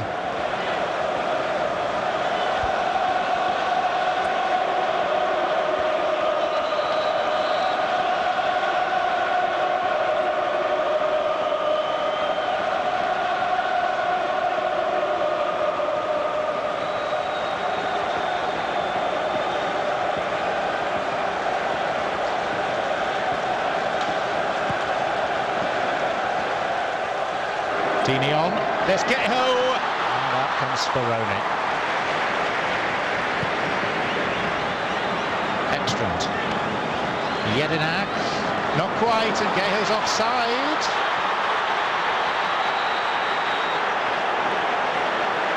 First thing Speroni's had to do for a while now. There was a little question mark whether it was a Palace player that nodded it back into the pathway of Geho. Anyway, Speroni did particularly well to get himself out a little sharpish. Wow, look as it came off Jedinak actually, and you know, that's one that has gone Palace's way. Well, it's Anya going off as the last substitution of this playoff final is made by Watford.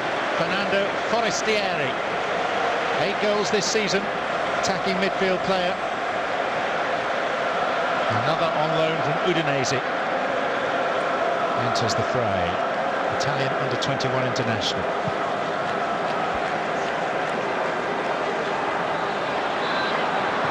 Ekstrand goes down. Wilbraham says that he was having his shirt pulled.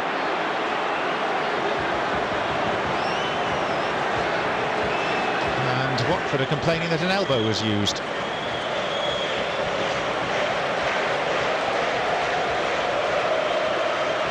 No. That's what you call, that's an arm up for leverage. That's not an elbow. The last time I checked, players didn't jump with their arms down at the sides. I think it's part and parcel of the centre-half, centre-forward duel, which will never die from the game. And it's just something that the referee has to interpret. And again, I think Martin Atkinson interpreted that pretty well. I don't think his assistant got the last decision correct. It certainly helped Palace out, that's for sure.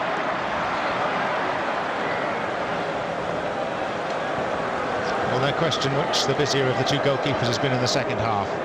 Speroni's enjoying the sunlight down that end. He's had one save to make, but it was offside anyway, but he had to come out and make it. He didn't know that at the time. But Almunia has been much busier. In fact, he's made 3 or 4 really, really good saves. Hogg. Forestieri. He went down in stages and didn't impress the referee.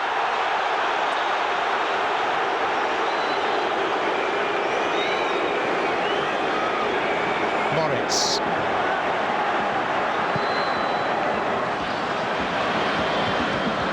Fall for Wilbraham, who's led the line pretty well, particularly since half-time. O'Keefe.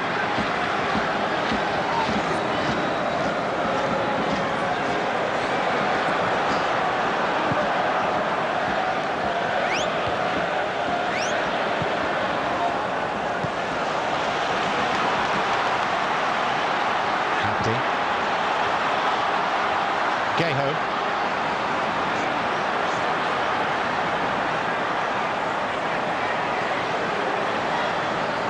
Hogg. The thoughts of more and more inside Wembley are turning towards the possibility of extra time.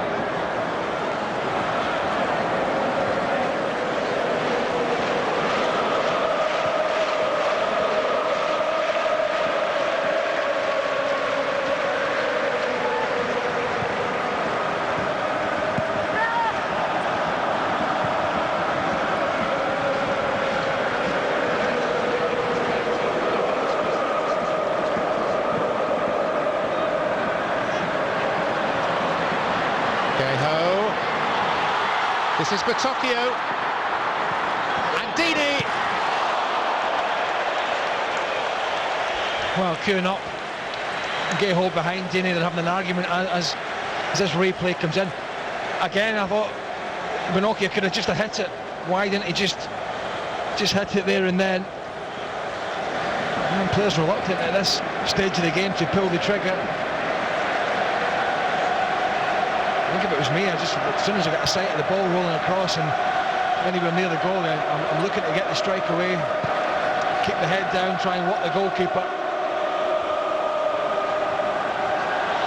Dini.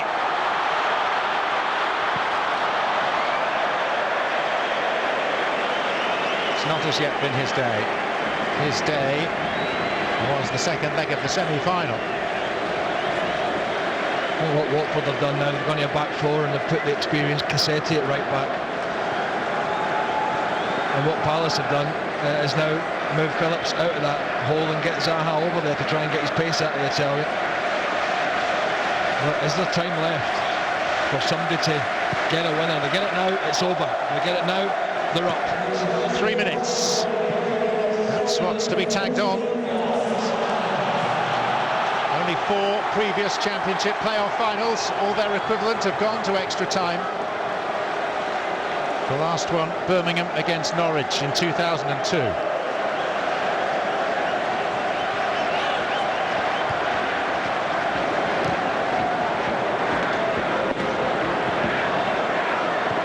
if Palace can't force a winner, they will feel it's an opportunity missed, as they have had chances. No, skill apart for Zaha. What I've noticed about him, he really uses his body well to shield and roll players. It's so important when people get tight to him, and they will over his career, and the better he gets, the higher up he goes. He's using his body to great effect just to roll away from tight areas. Ward hung up for Wilbraham, and that was Cassetti.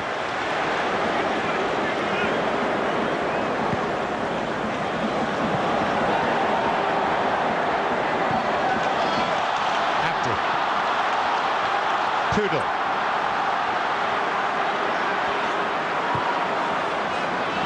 gone clear. And Jedinak. Cassetti rising above Zaha. In steps O'Keefe. Stuart O'Keefe. Wilfried Zaha. Only a corner. Well, if there was one player Ian Holloway would have wanted in there, it was him, but on this occasion he has a really, really poor touch. Great pressure from O'Keefe. Just here, gets it caught under his feet. And that gives Doyle the chance to get back in. Two Watford players then putting the pressure on him. And the angle is now at this point very much against him. Well, a wall of noise being created by the west end of the stadium, by the Crystal Palace supporters. Shake of the head from Zaha, but Palace have a corner with just over 30 seconds remaining on the clock. Moritz. And the header was a good one by Jedinak, but not good enough to beat the flying Almunia. Yeah, never quite got the pace in the header. Under pressure, Jedinak, and well, the cameras were flashing for Almunia because it was a very comfortable save. It looked, as he dived across, it looked a little bit more worrying than it was.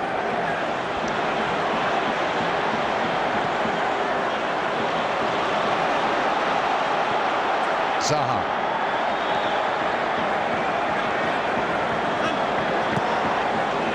Martin Atkinson poised with his whistle. Moritz did well to retrieve it. Kevin Phillips. Tame and no threat for Almunia. And this game ends goalless after 90 minutes. It's a rarity in the Championship playoff final that should be the case. But what it does mean, Craig Burley, is that we have at least 30 minutes more. Yeah, and I thought the second half was a lot better than the first. Much more open. Especially from Crystal Palace's point of view, I thought they were the better side, and I think Gianfranco Zola will just be delighted to get to extra time via his goalkeeper, Manuel Almunia. Knowing full well that he's likely to be guiding Chelsea against one of these teams in the Premier League next season.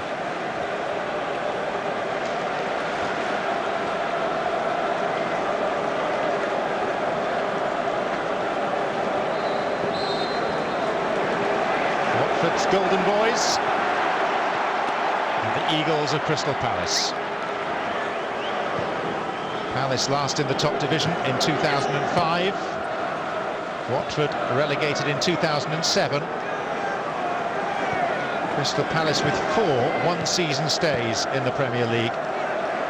Watford with 2. Neither have come close to establishing themselves in the top division in the Premier League era. This is Forestieri. All substitutions now used. The 5th time that the Championship playoff final has gone into an extra half hour. Only 2 have gone beyond that. Charlton-Sunderland in 1998. Birmingham-Norwich in 2002, both decided on penalties. Forestieri too strong for Dini.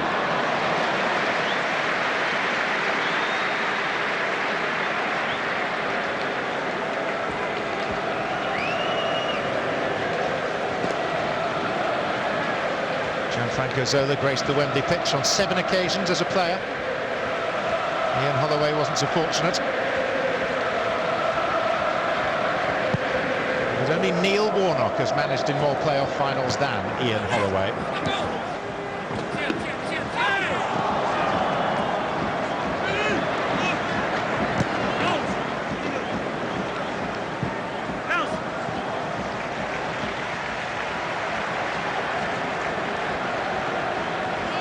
Back from wherever he went.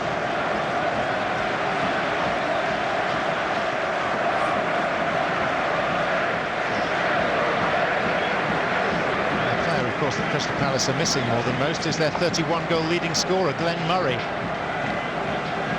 He's out with knee ligament trouble.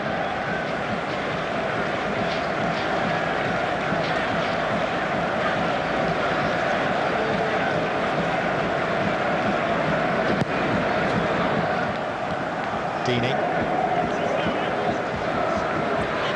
Geho.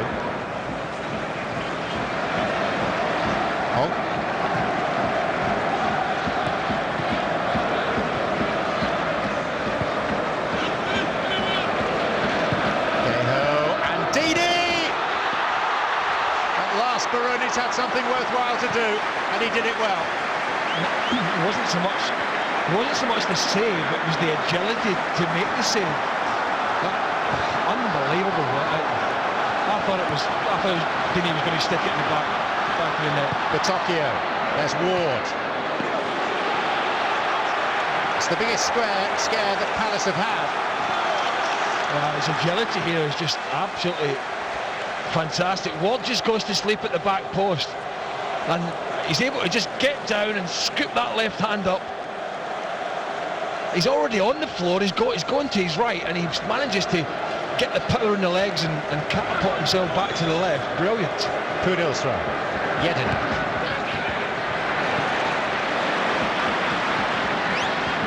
Cassetti. Troy Deeney.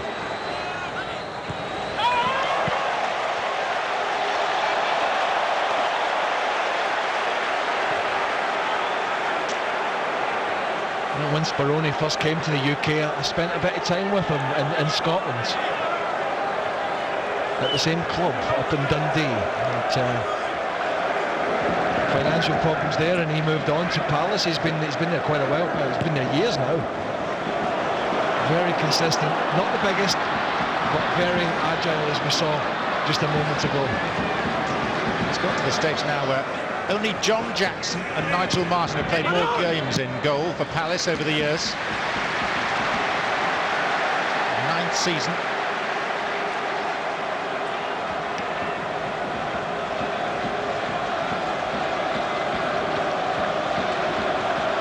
Up and away after Dundee for him, and for you, Craig, just away.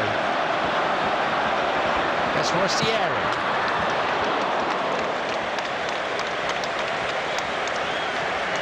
Yeah, just a change of shape for Watford as well, as the substitutes have sort of rolled on to it towards the end of the 90 minutes of the game. We're now in extra time, but you know, Watford gone to a back four instead of the back three that they predominantly had most of the season. Forestieri just on that right-hand side now. Geho on the left, so they've got a three-man, three-pronged attack with a narrow three in midfield, and not too dissimilar to what Crystal Palace are doing themselves.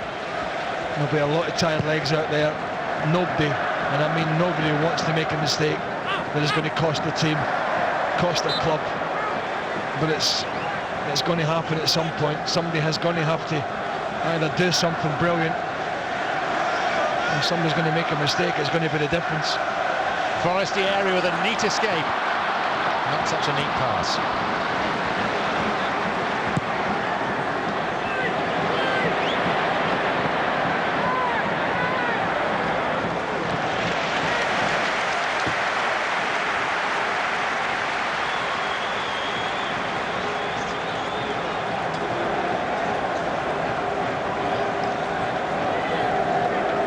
Ward.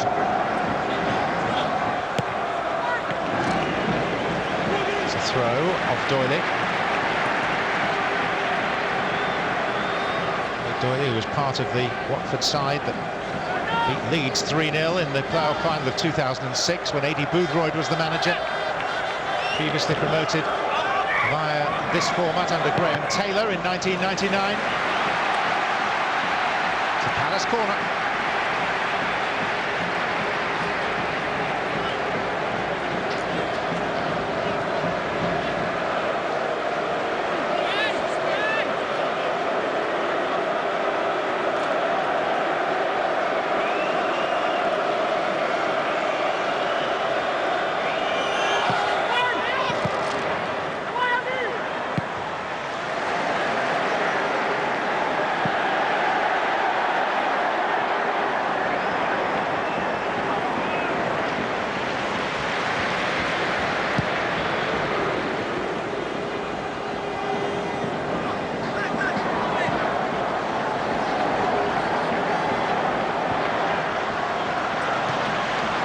Cassetti.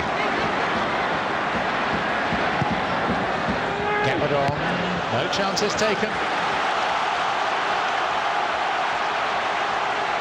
We're halfway through the first period of extra time.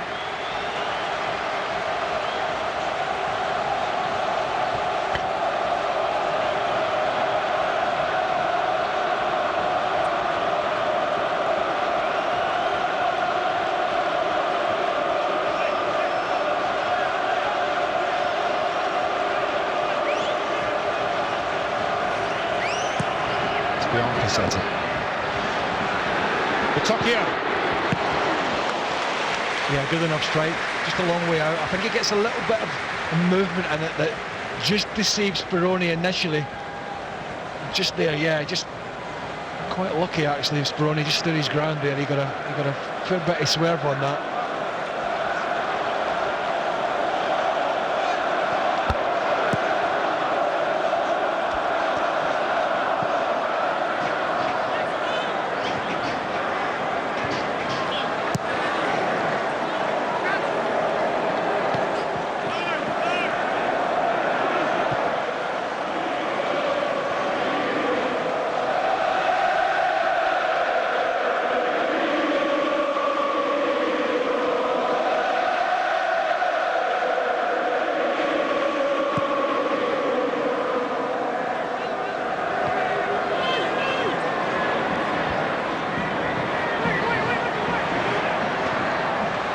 Cassetti has presented it to Zaha.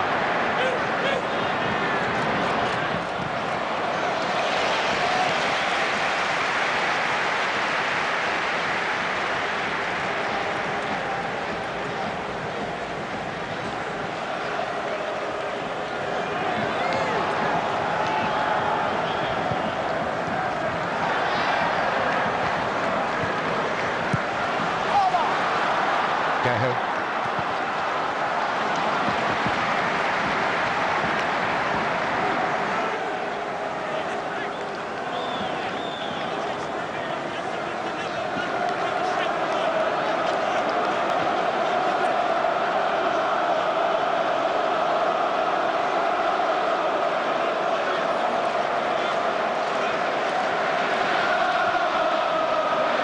Deeney. That's Danny Gallagher.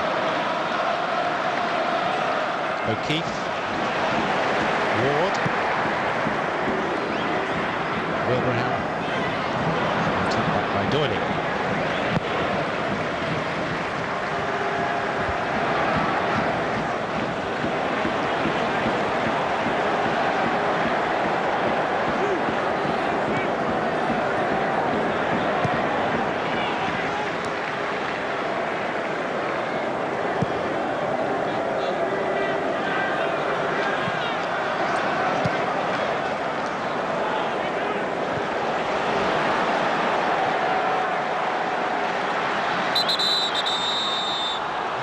Two players down injured.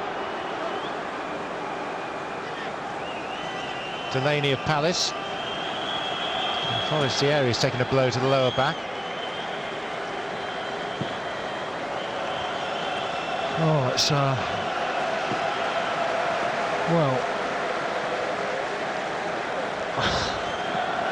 I mean, I'm sort of laughing. It's not funny, but you don't often tend to see defenders, when the ball's nowhere near, trying to, or heading a player in the back.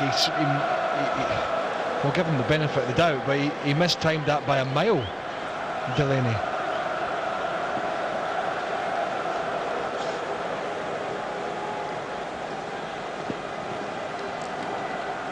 Well, Wilfried Zaha has come as close as anyone to deciding this contest. Second half, Almunia was a busy man in the Watford goal. In the first period of extra time, Speroni has made the outstanding save, denying Troy Deeney from point-blank range.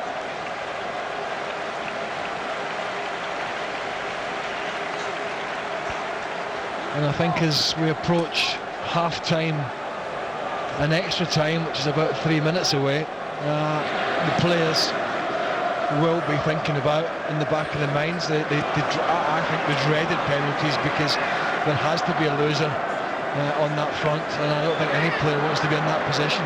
Moritz. Well, Doyley whacked it away when Almunia was going to collect anyway.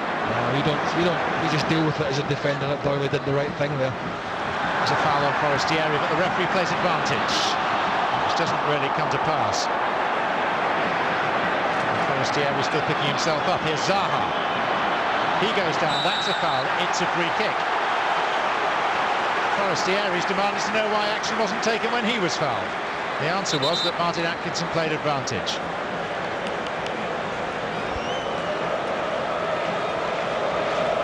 And again, Cassetti trying to get...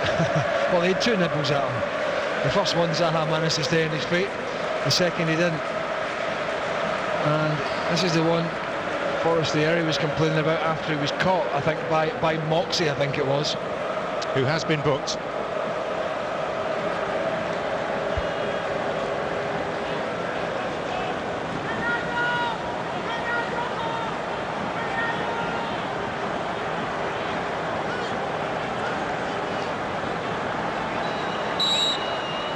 Moritz.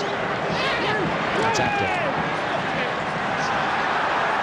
And two players squaring up. Gabidon and Doyley. Meantime, Palace get on with the game. This is Zaha.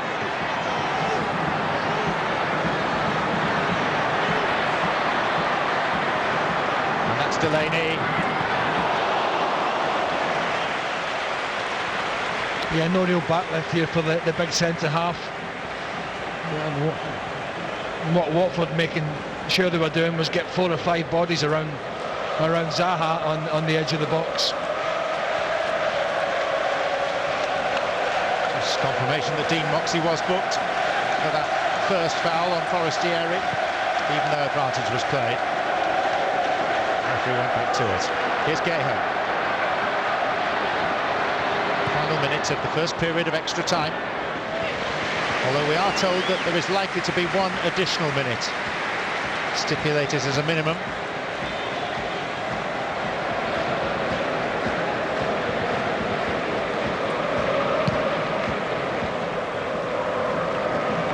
Phillips. Zaha. Oh, Cassetti with the challenge. It's a penalty. Yellow card for Cassetti. And the player who gave away a stoppage time penalty in the semi-final for a foul on Anthony Knockaert has sinned again. Yeah, he didn't have to make the challenge, had Batocchio alongside him as well, and he wasn't in a position there to take a strike. And Ian Holloway delighted. A great opportunity, but there's been several opportunities before, but this is the best and the most experienced defender at Wembley today. Italian international Cassetti was sucked into a challenge by the young up-and-coming superstar, and it is the experienced Kevin Phillips lined up. 19 years ago he signed for Watford. Now in the colours of Crystal Palace, 2 months short of his 40th birthday, Phillips scores and Crystal Palace have 1 foot in the Premier League.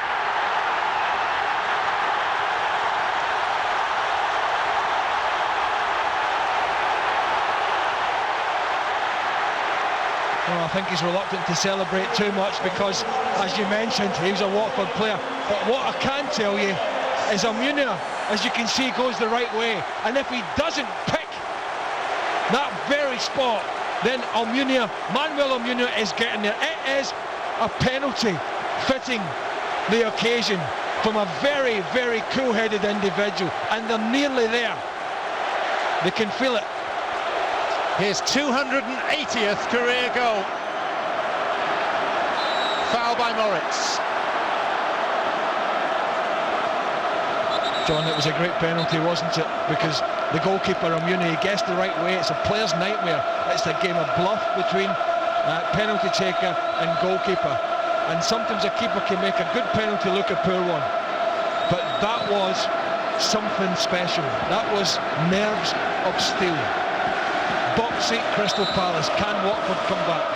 Forestieri, out by Moxie. There's the whistle for half-time in extra time. And we have a team in front at last, and it is Crystal Palace, thanks to Kevin Phillips' penalty. And all the noise and the animation is at one end of Wembley, the West End. 100 yards away. To our right, it's comparative quiet. He didn't do a cartwheel or a handstand. He was not. He's looking despondent, Gianfranco Zola, but he can't. That message can't have come across these players. It's now a time for him to motivate. Well, Elton John not looking very happy, and you can understand why. 15 minutes between Crystal Palace and a place back in the Premier League. for the first time in 8 years. 15 minutes for Watford to rescue their campaign. They were so close to automatic promotion on that final day against Leeds when Hull faltered elsewhere. But they came up short on a day when they lost 2 goalkeepers.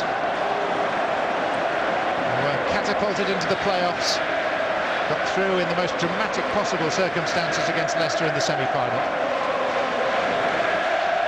But now, is this a game too far? Or do they have more recuperative powers to add?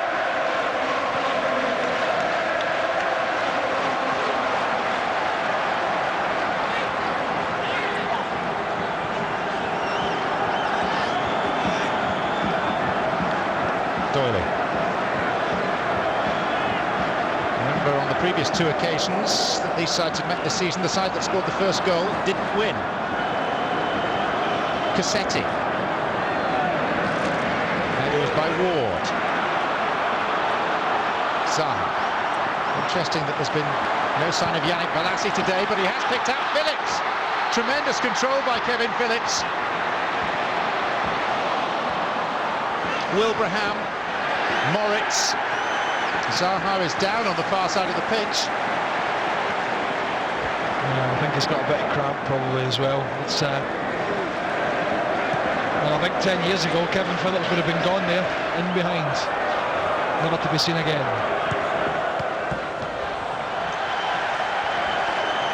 Oh, now I just wonder if a leg snaked out and caught the Palace man there. It's Wilbraham who's down in agony.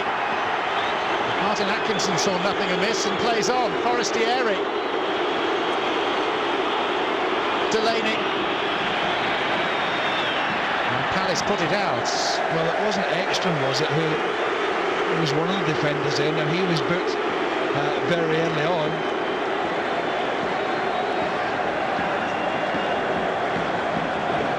It was there, wasn't it? Yeah. Yeah, it is Ekstrom. I thought it was.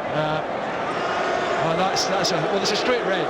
It's a straight red for that kind of reaction. Great pass from Zaha. And I was just saying, 10 years ago, that would have been on Kevin Phillips' chest, and he'd have been in behind, and the rest would have been history. Well, that's not his forte these days.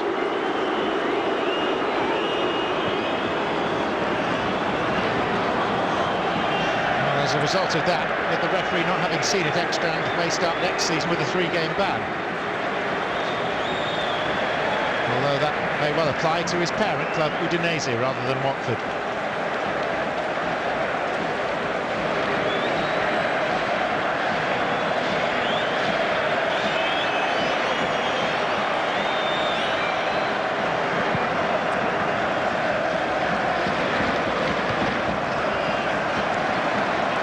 Ekstrand is protesting about a challenge by Wilbraham now. Here's Zaha.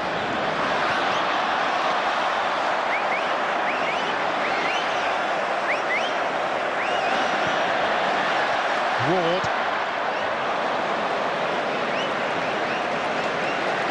And Kevin Phillips kicks the ball away. Be lucky to escape a yellow for that.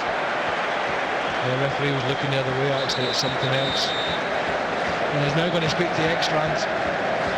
Martin Atkinson, as we look at Ian Holloway, just making sure the tactics are right. No need to push 3 players too far on. Leave yourself exposed.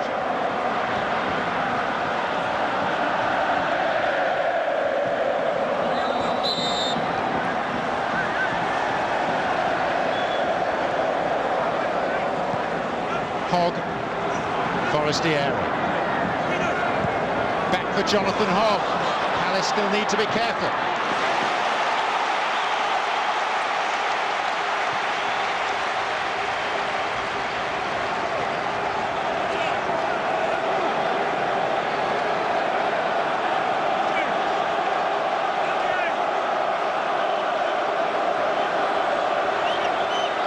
Forestieri with the kick. Doyley rising, and the goalkeeper coming out and claiming, and in fact Geisha is penalised. Yeah, but again, I mean, I actually felt this was a risk from Speroni, because it's not too dissimilar a position where Cassetti give the penalty away. Now, has Gayho get there a split second before him? We're looking at a penalty down the same end for the opposite side. Risk and reward, one would say there, from the Argentinian goalkeeper.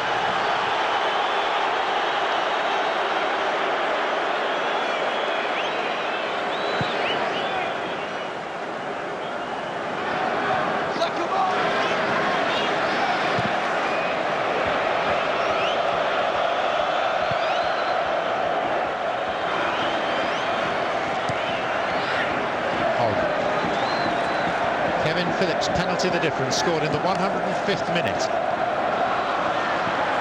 Deeney. Delaney. Done well for Palace throughout.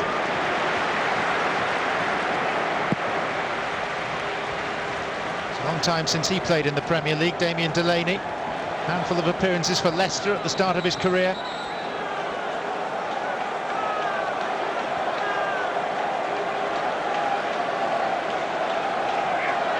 At the moment it's Kevin Phillips who's writing the script.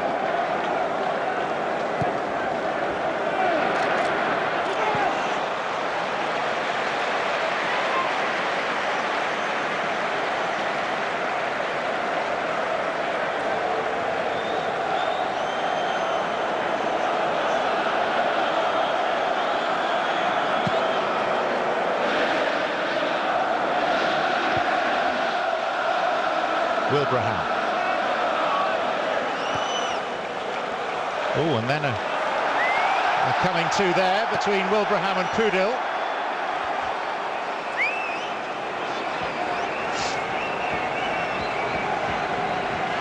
I think Wilbraham certainly ruffled the feathers of a few Watford defenders today, and it's just because he leaves it's not so much it's a kicking motion, it's more he leaves the boot up.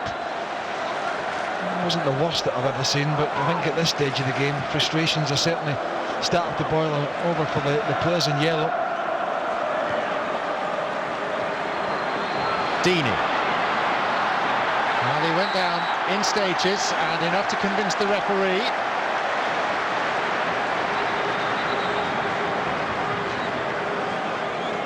Yeah, I did well to win this because it wasn't really going anywhere. Now, the Watford manager was the best I ever saw from this position in the football field. Although maybe not quite from this far out. I thought that free kick was a little bit further in. I've got the feeling that it's been moved back a little bit. That's an awful long way out, John. I think it's going to have to be something extra special to beat Speroni from here. Got the sun in his eyes as well.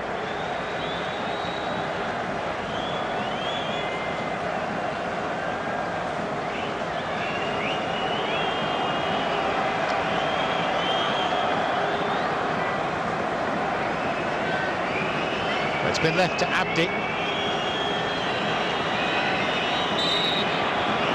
Alman Abdi floating in, and not too much of a concern for Julian Speroni.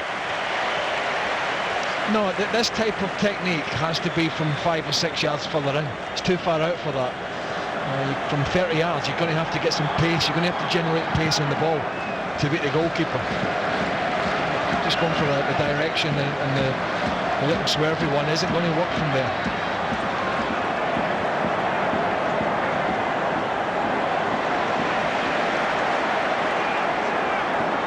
Jedinak. Zaha.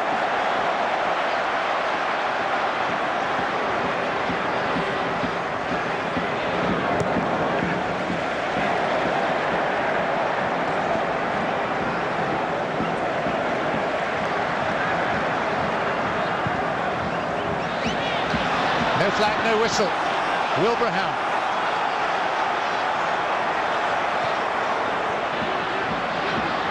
Ward.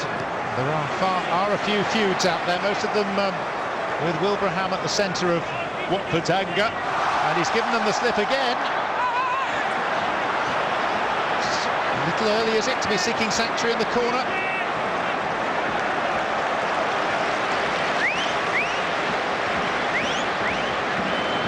Still 5 minutes to play plus stoppage time.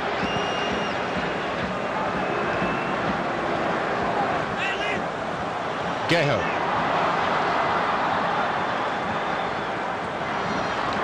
Batocchio, beaten to the ball by Gabadon.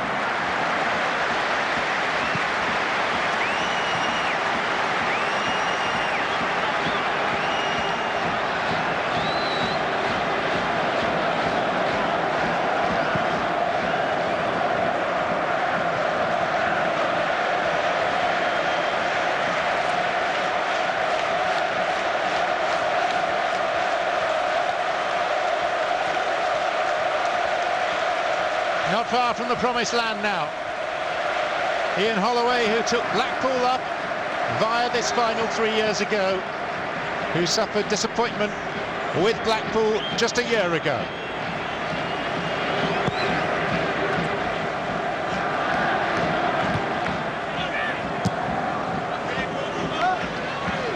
Crystal Palace's 5th Championship playoff final. Ian Holloway's 4th.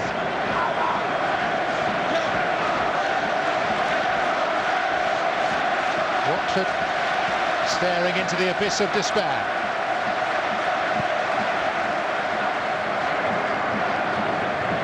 Deeney.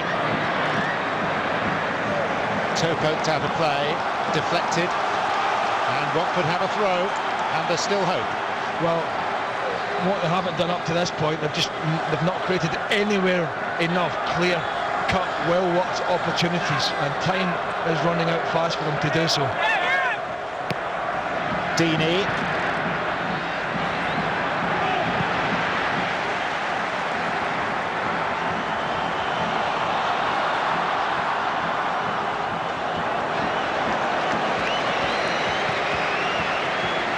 Forward comes Almunia.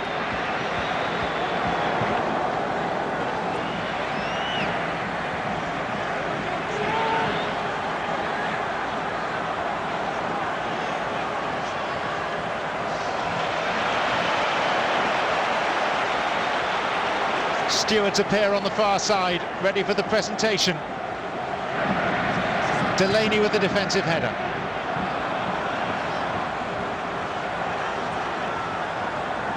Batocchio. Still a chance, that was extra, and they said handball. Play on, and Abdi it is who floats it over the bar. Yeah, I think it's Ward with the block, and I think it's a case of he's so close here. Well, I think it hits him in the chest as much as anything else. They've been very unlucky.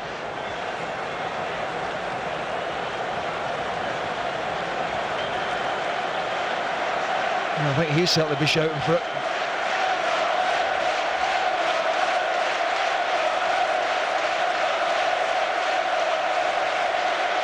It's not good for the nerves, but the most wonderful tonic awaits.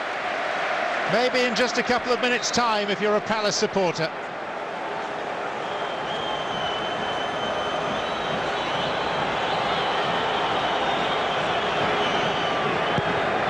Steve Parish, the co-owner,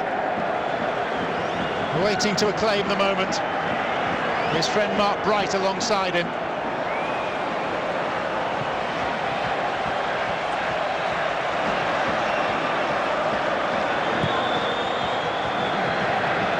Geho.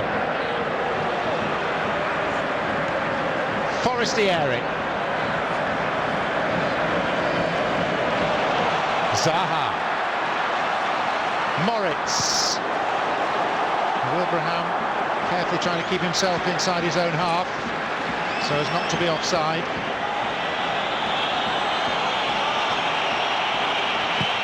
Pudel. Geho. Yedina. Then Moritz beaten in the air. Geho escapes. Forestieri. Chance for him. Goodness, how close. It looked like Ward on the line. Wonderfully curved effort by Forestieri, and Palace breathe again. I think at any other point, the likelihood is there'll be nobody on the line here, but it's such as the desperate nature, and they're so close to the Premier League, to getting up there, getting the job done. They've filtered themselves back. It's great defending. It was great skill, but the Watford fans, they felt they were going to get the equaliser. 1 minute, that's all there is. And we're deep inside it now.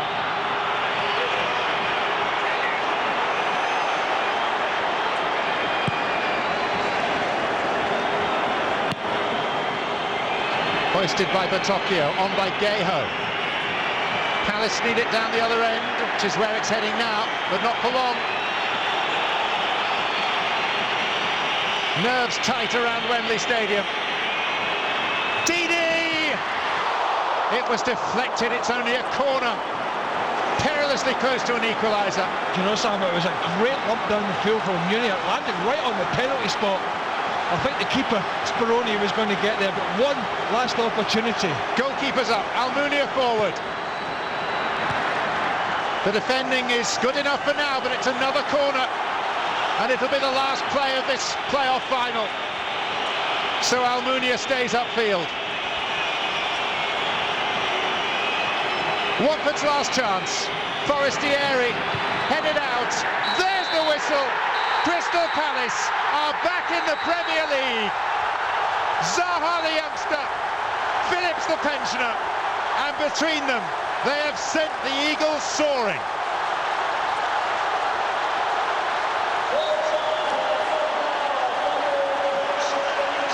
Crystal Palace experiencing the sort of delight that is only available via the Championship playoff final. Joy at one end, desolation at the other for Watford. But they didn't perform today in the way that they've performed so often this season. And it left the door ajar for the pragmatists of Crystal Palace. 2 months from now, Kevin Phillips will be 40. And at the fourth time of asking, after 3 defeats, he's finally won a playoff final. Yeah, I mean, I'd just be interested to know if he's learned any lessons from that period at Blackpool where they did give so much to the Premier League, but ultimately were relegated. And his philosophy on that occasion was don't settle for a point in games you can go and get 3. And ultimately he lost those games and it cost him. And I wonder whether he's going to change on that front. I wonder if Palace are going to spend the millions that are going to come their way. I wonder how they're going to manage this. But there's one old experienced campaigner with another, and the loan signing of Kevin Phillips has been a great piece of business. Many felt Phillips was on his last legs, but Holloway saw something in him that even for 20 minutes or 10 minutes in a game, he could do the difference. Well, Leslie Parish, one of the 4 owners, alongside Greg Clark, the chairman of the Football League, as Mile Jedinak, tall Australian, who seemed to be struggling with injury for a significant portion of the final, but battled on regardless, leads his players up the first of the 107 steps towards the Royal Box. John Jedinak couldn't move, could he? After about 20 minutes, I thought he's never going to be able to carry on. His midfield partner, Dikashu, had already gone off with injury, but he soldiered on. What a great moment for these Crystal Palace players. What a great feeling. The last game of the season. Everybody on their holidays just about. Only one prize to play for. And it's only these players now that are going to lift and gain that prize as they walk up the renovated Wembley Stadium. Much and many more steps these days to get to the big prize. But when they get there, half the stadium will be empty or emptying. The other half, the Crystal Palace end, will be waiting to give their heroes the welcome they deserve. And what an end to a career if it is his end for Kevin Phillips. Glenn Murray on crutches, the leading scorer, also going up, and Kevin Phillips just watching out for his teammates' welfare. It's the holding area for presentations, the landing below the Royal Box. And the Premier League redressing a geographical balance. Arsenal, Chelsea, Fulham, Tottenham, West Ham. This last season, Queen's Park Rangers, all from north of the river. But now South London is to be represented again for the first time in 8 years. Aaron Wilbraham leading the way.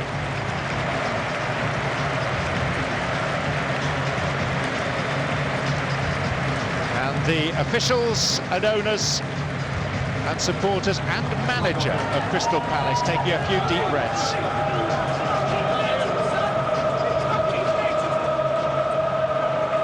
Roger Hatton from Empire preparing to hand over the trophy in just a few seconds' time.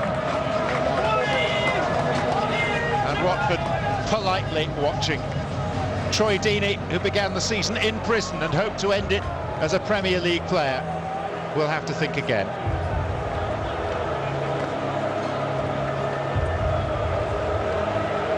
But way above him, the celebrants are gathering. Kevin Phillips, the match winner. Less than 48 hours ago, Philip Lahm went through this routine to accept the European Cup. This is the playoff final. Crystal Palace are the winners, and the Eagles are flying high once more.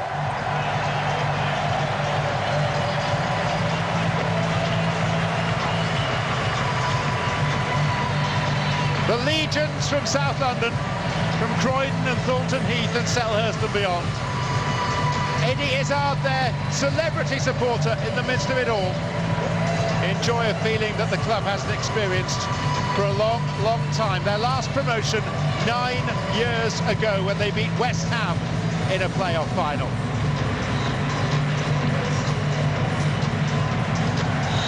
Scenes that will linger forever in the minds of Crystal Palace players and supporters. They look forward to a Premier League future. For Watford, it was a game too far. Wembley at the end of May belongs to Crystal Palace. 1-0 winners over Watford in the Empire Football League Championship playoff final, which, whilst a slow burner, produced an enthralling finish. Palace the winners, they are Premier League bound.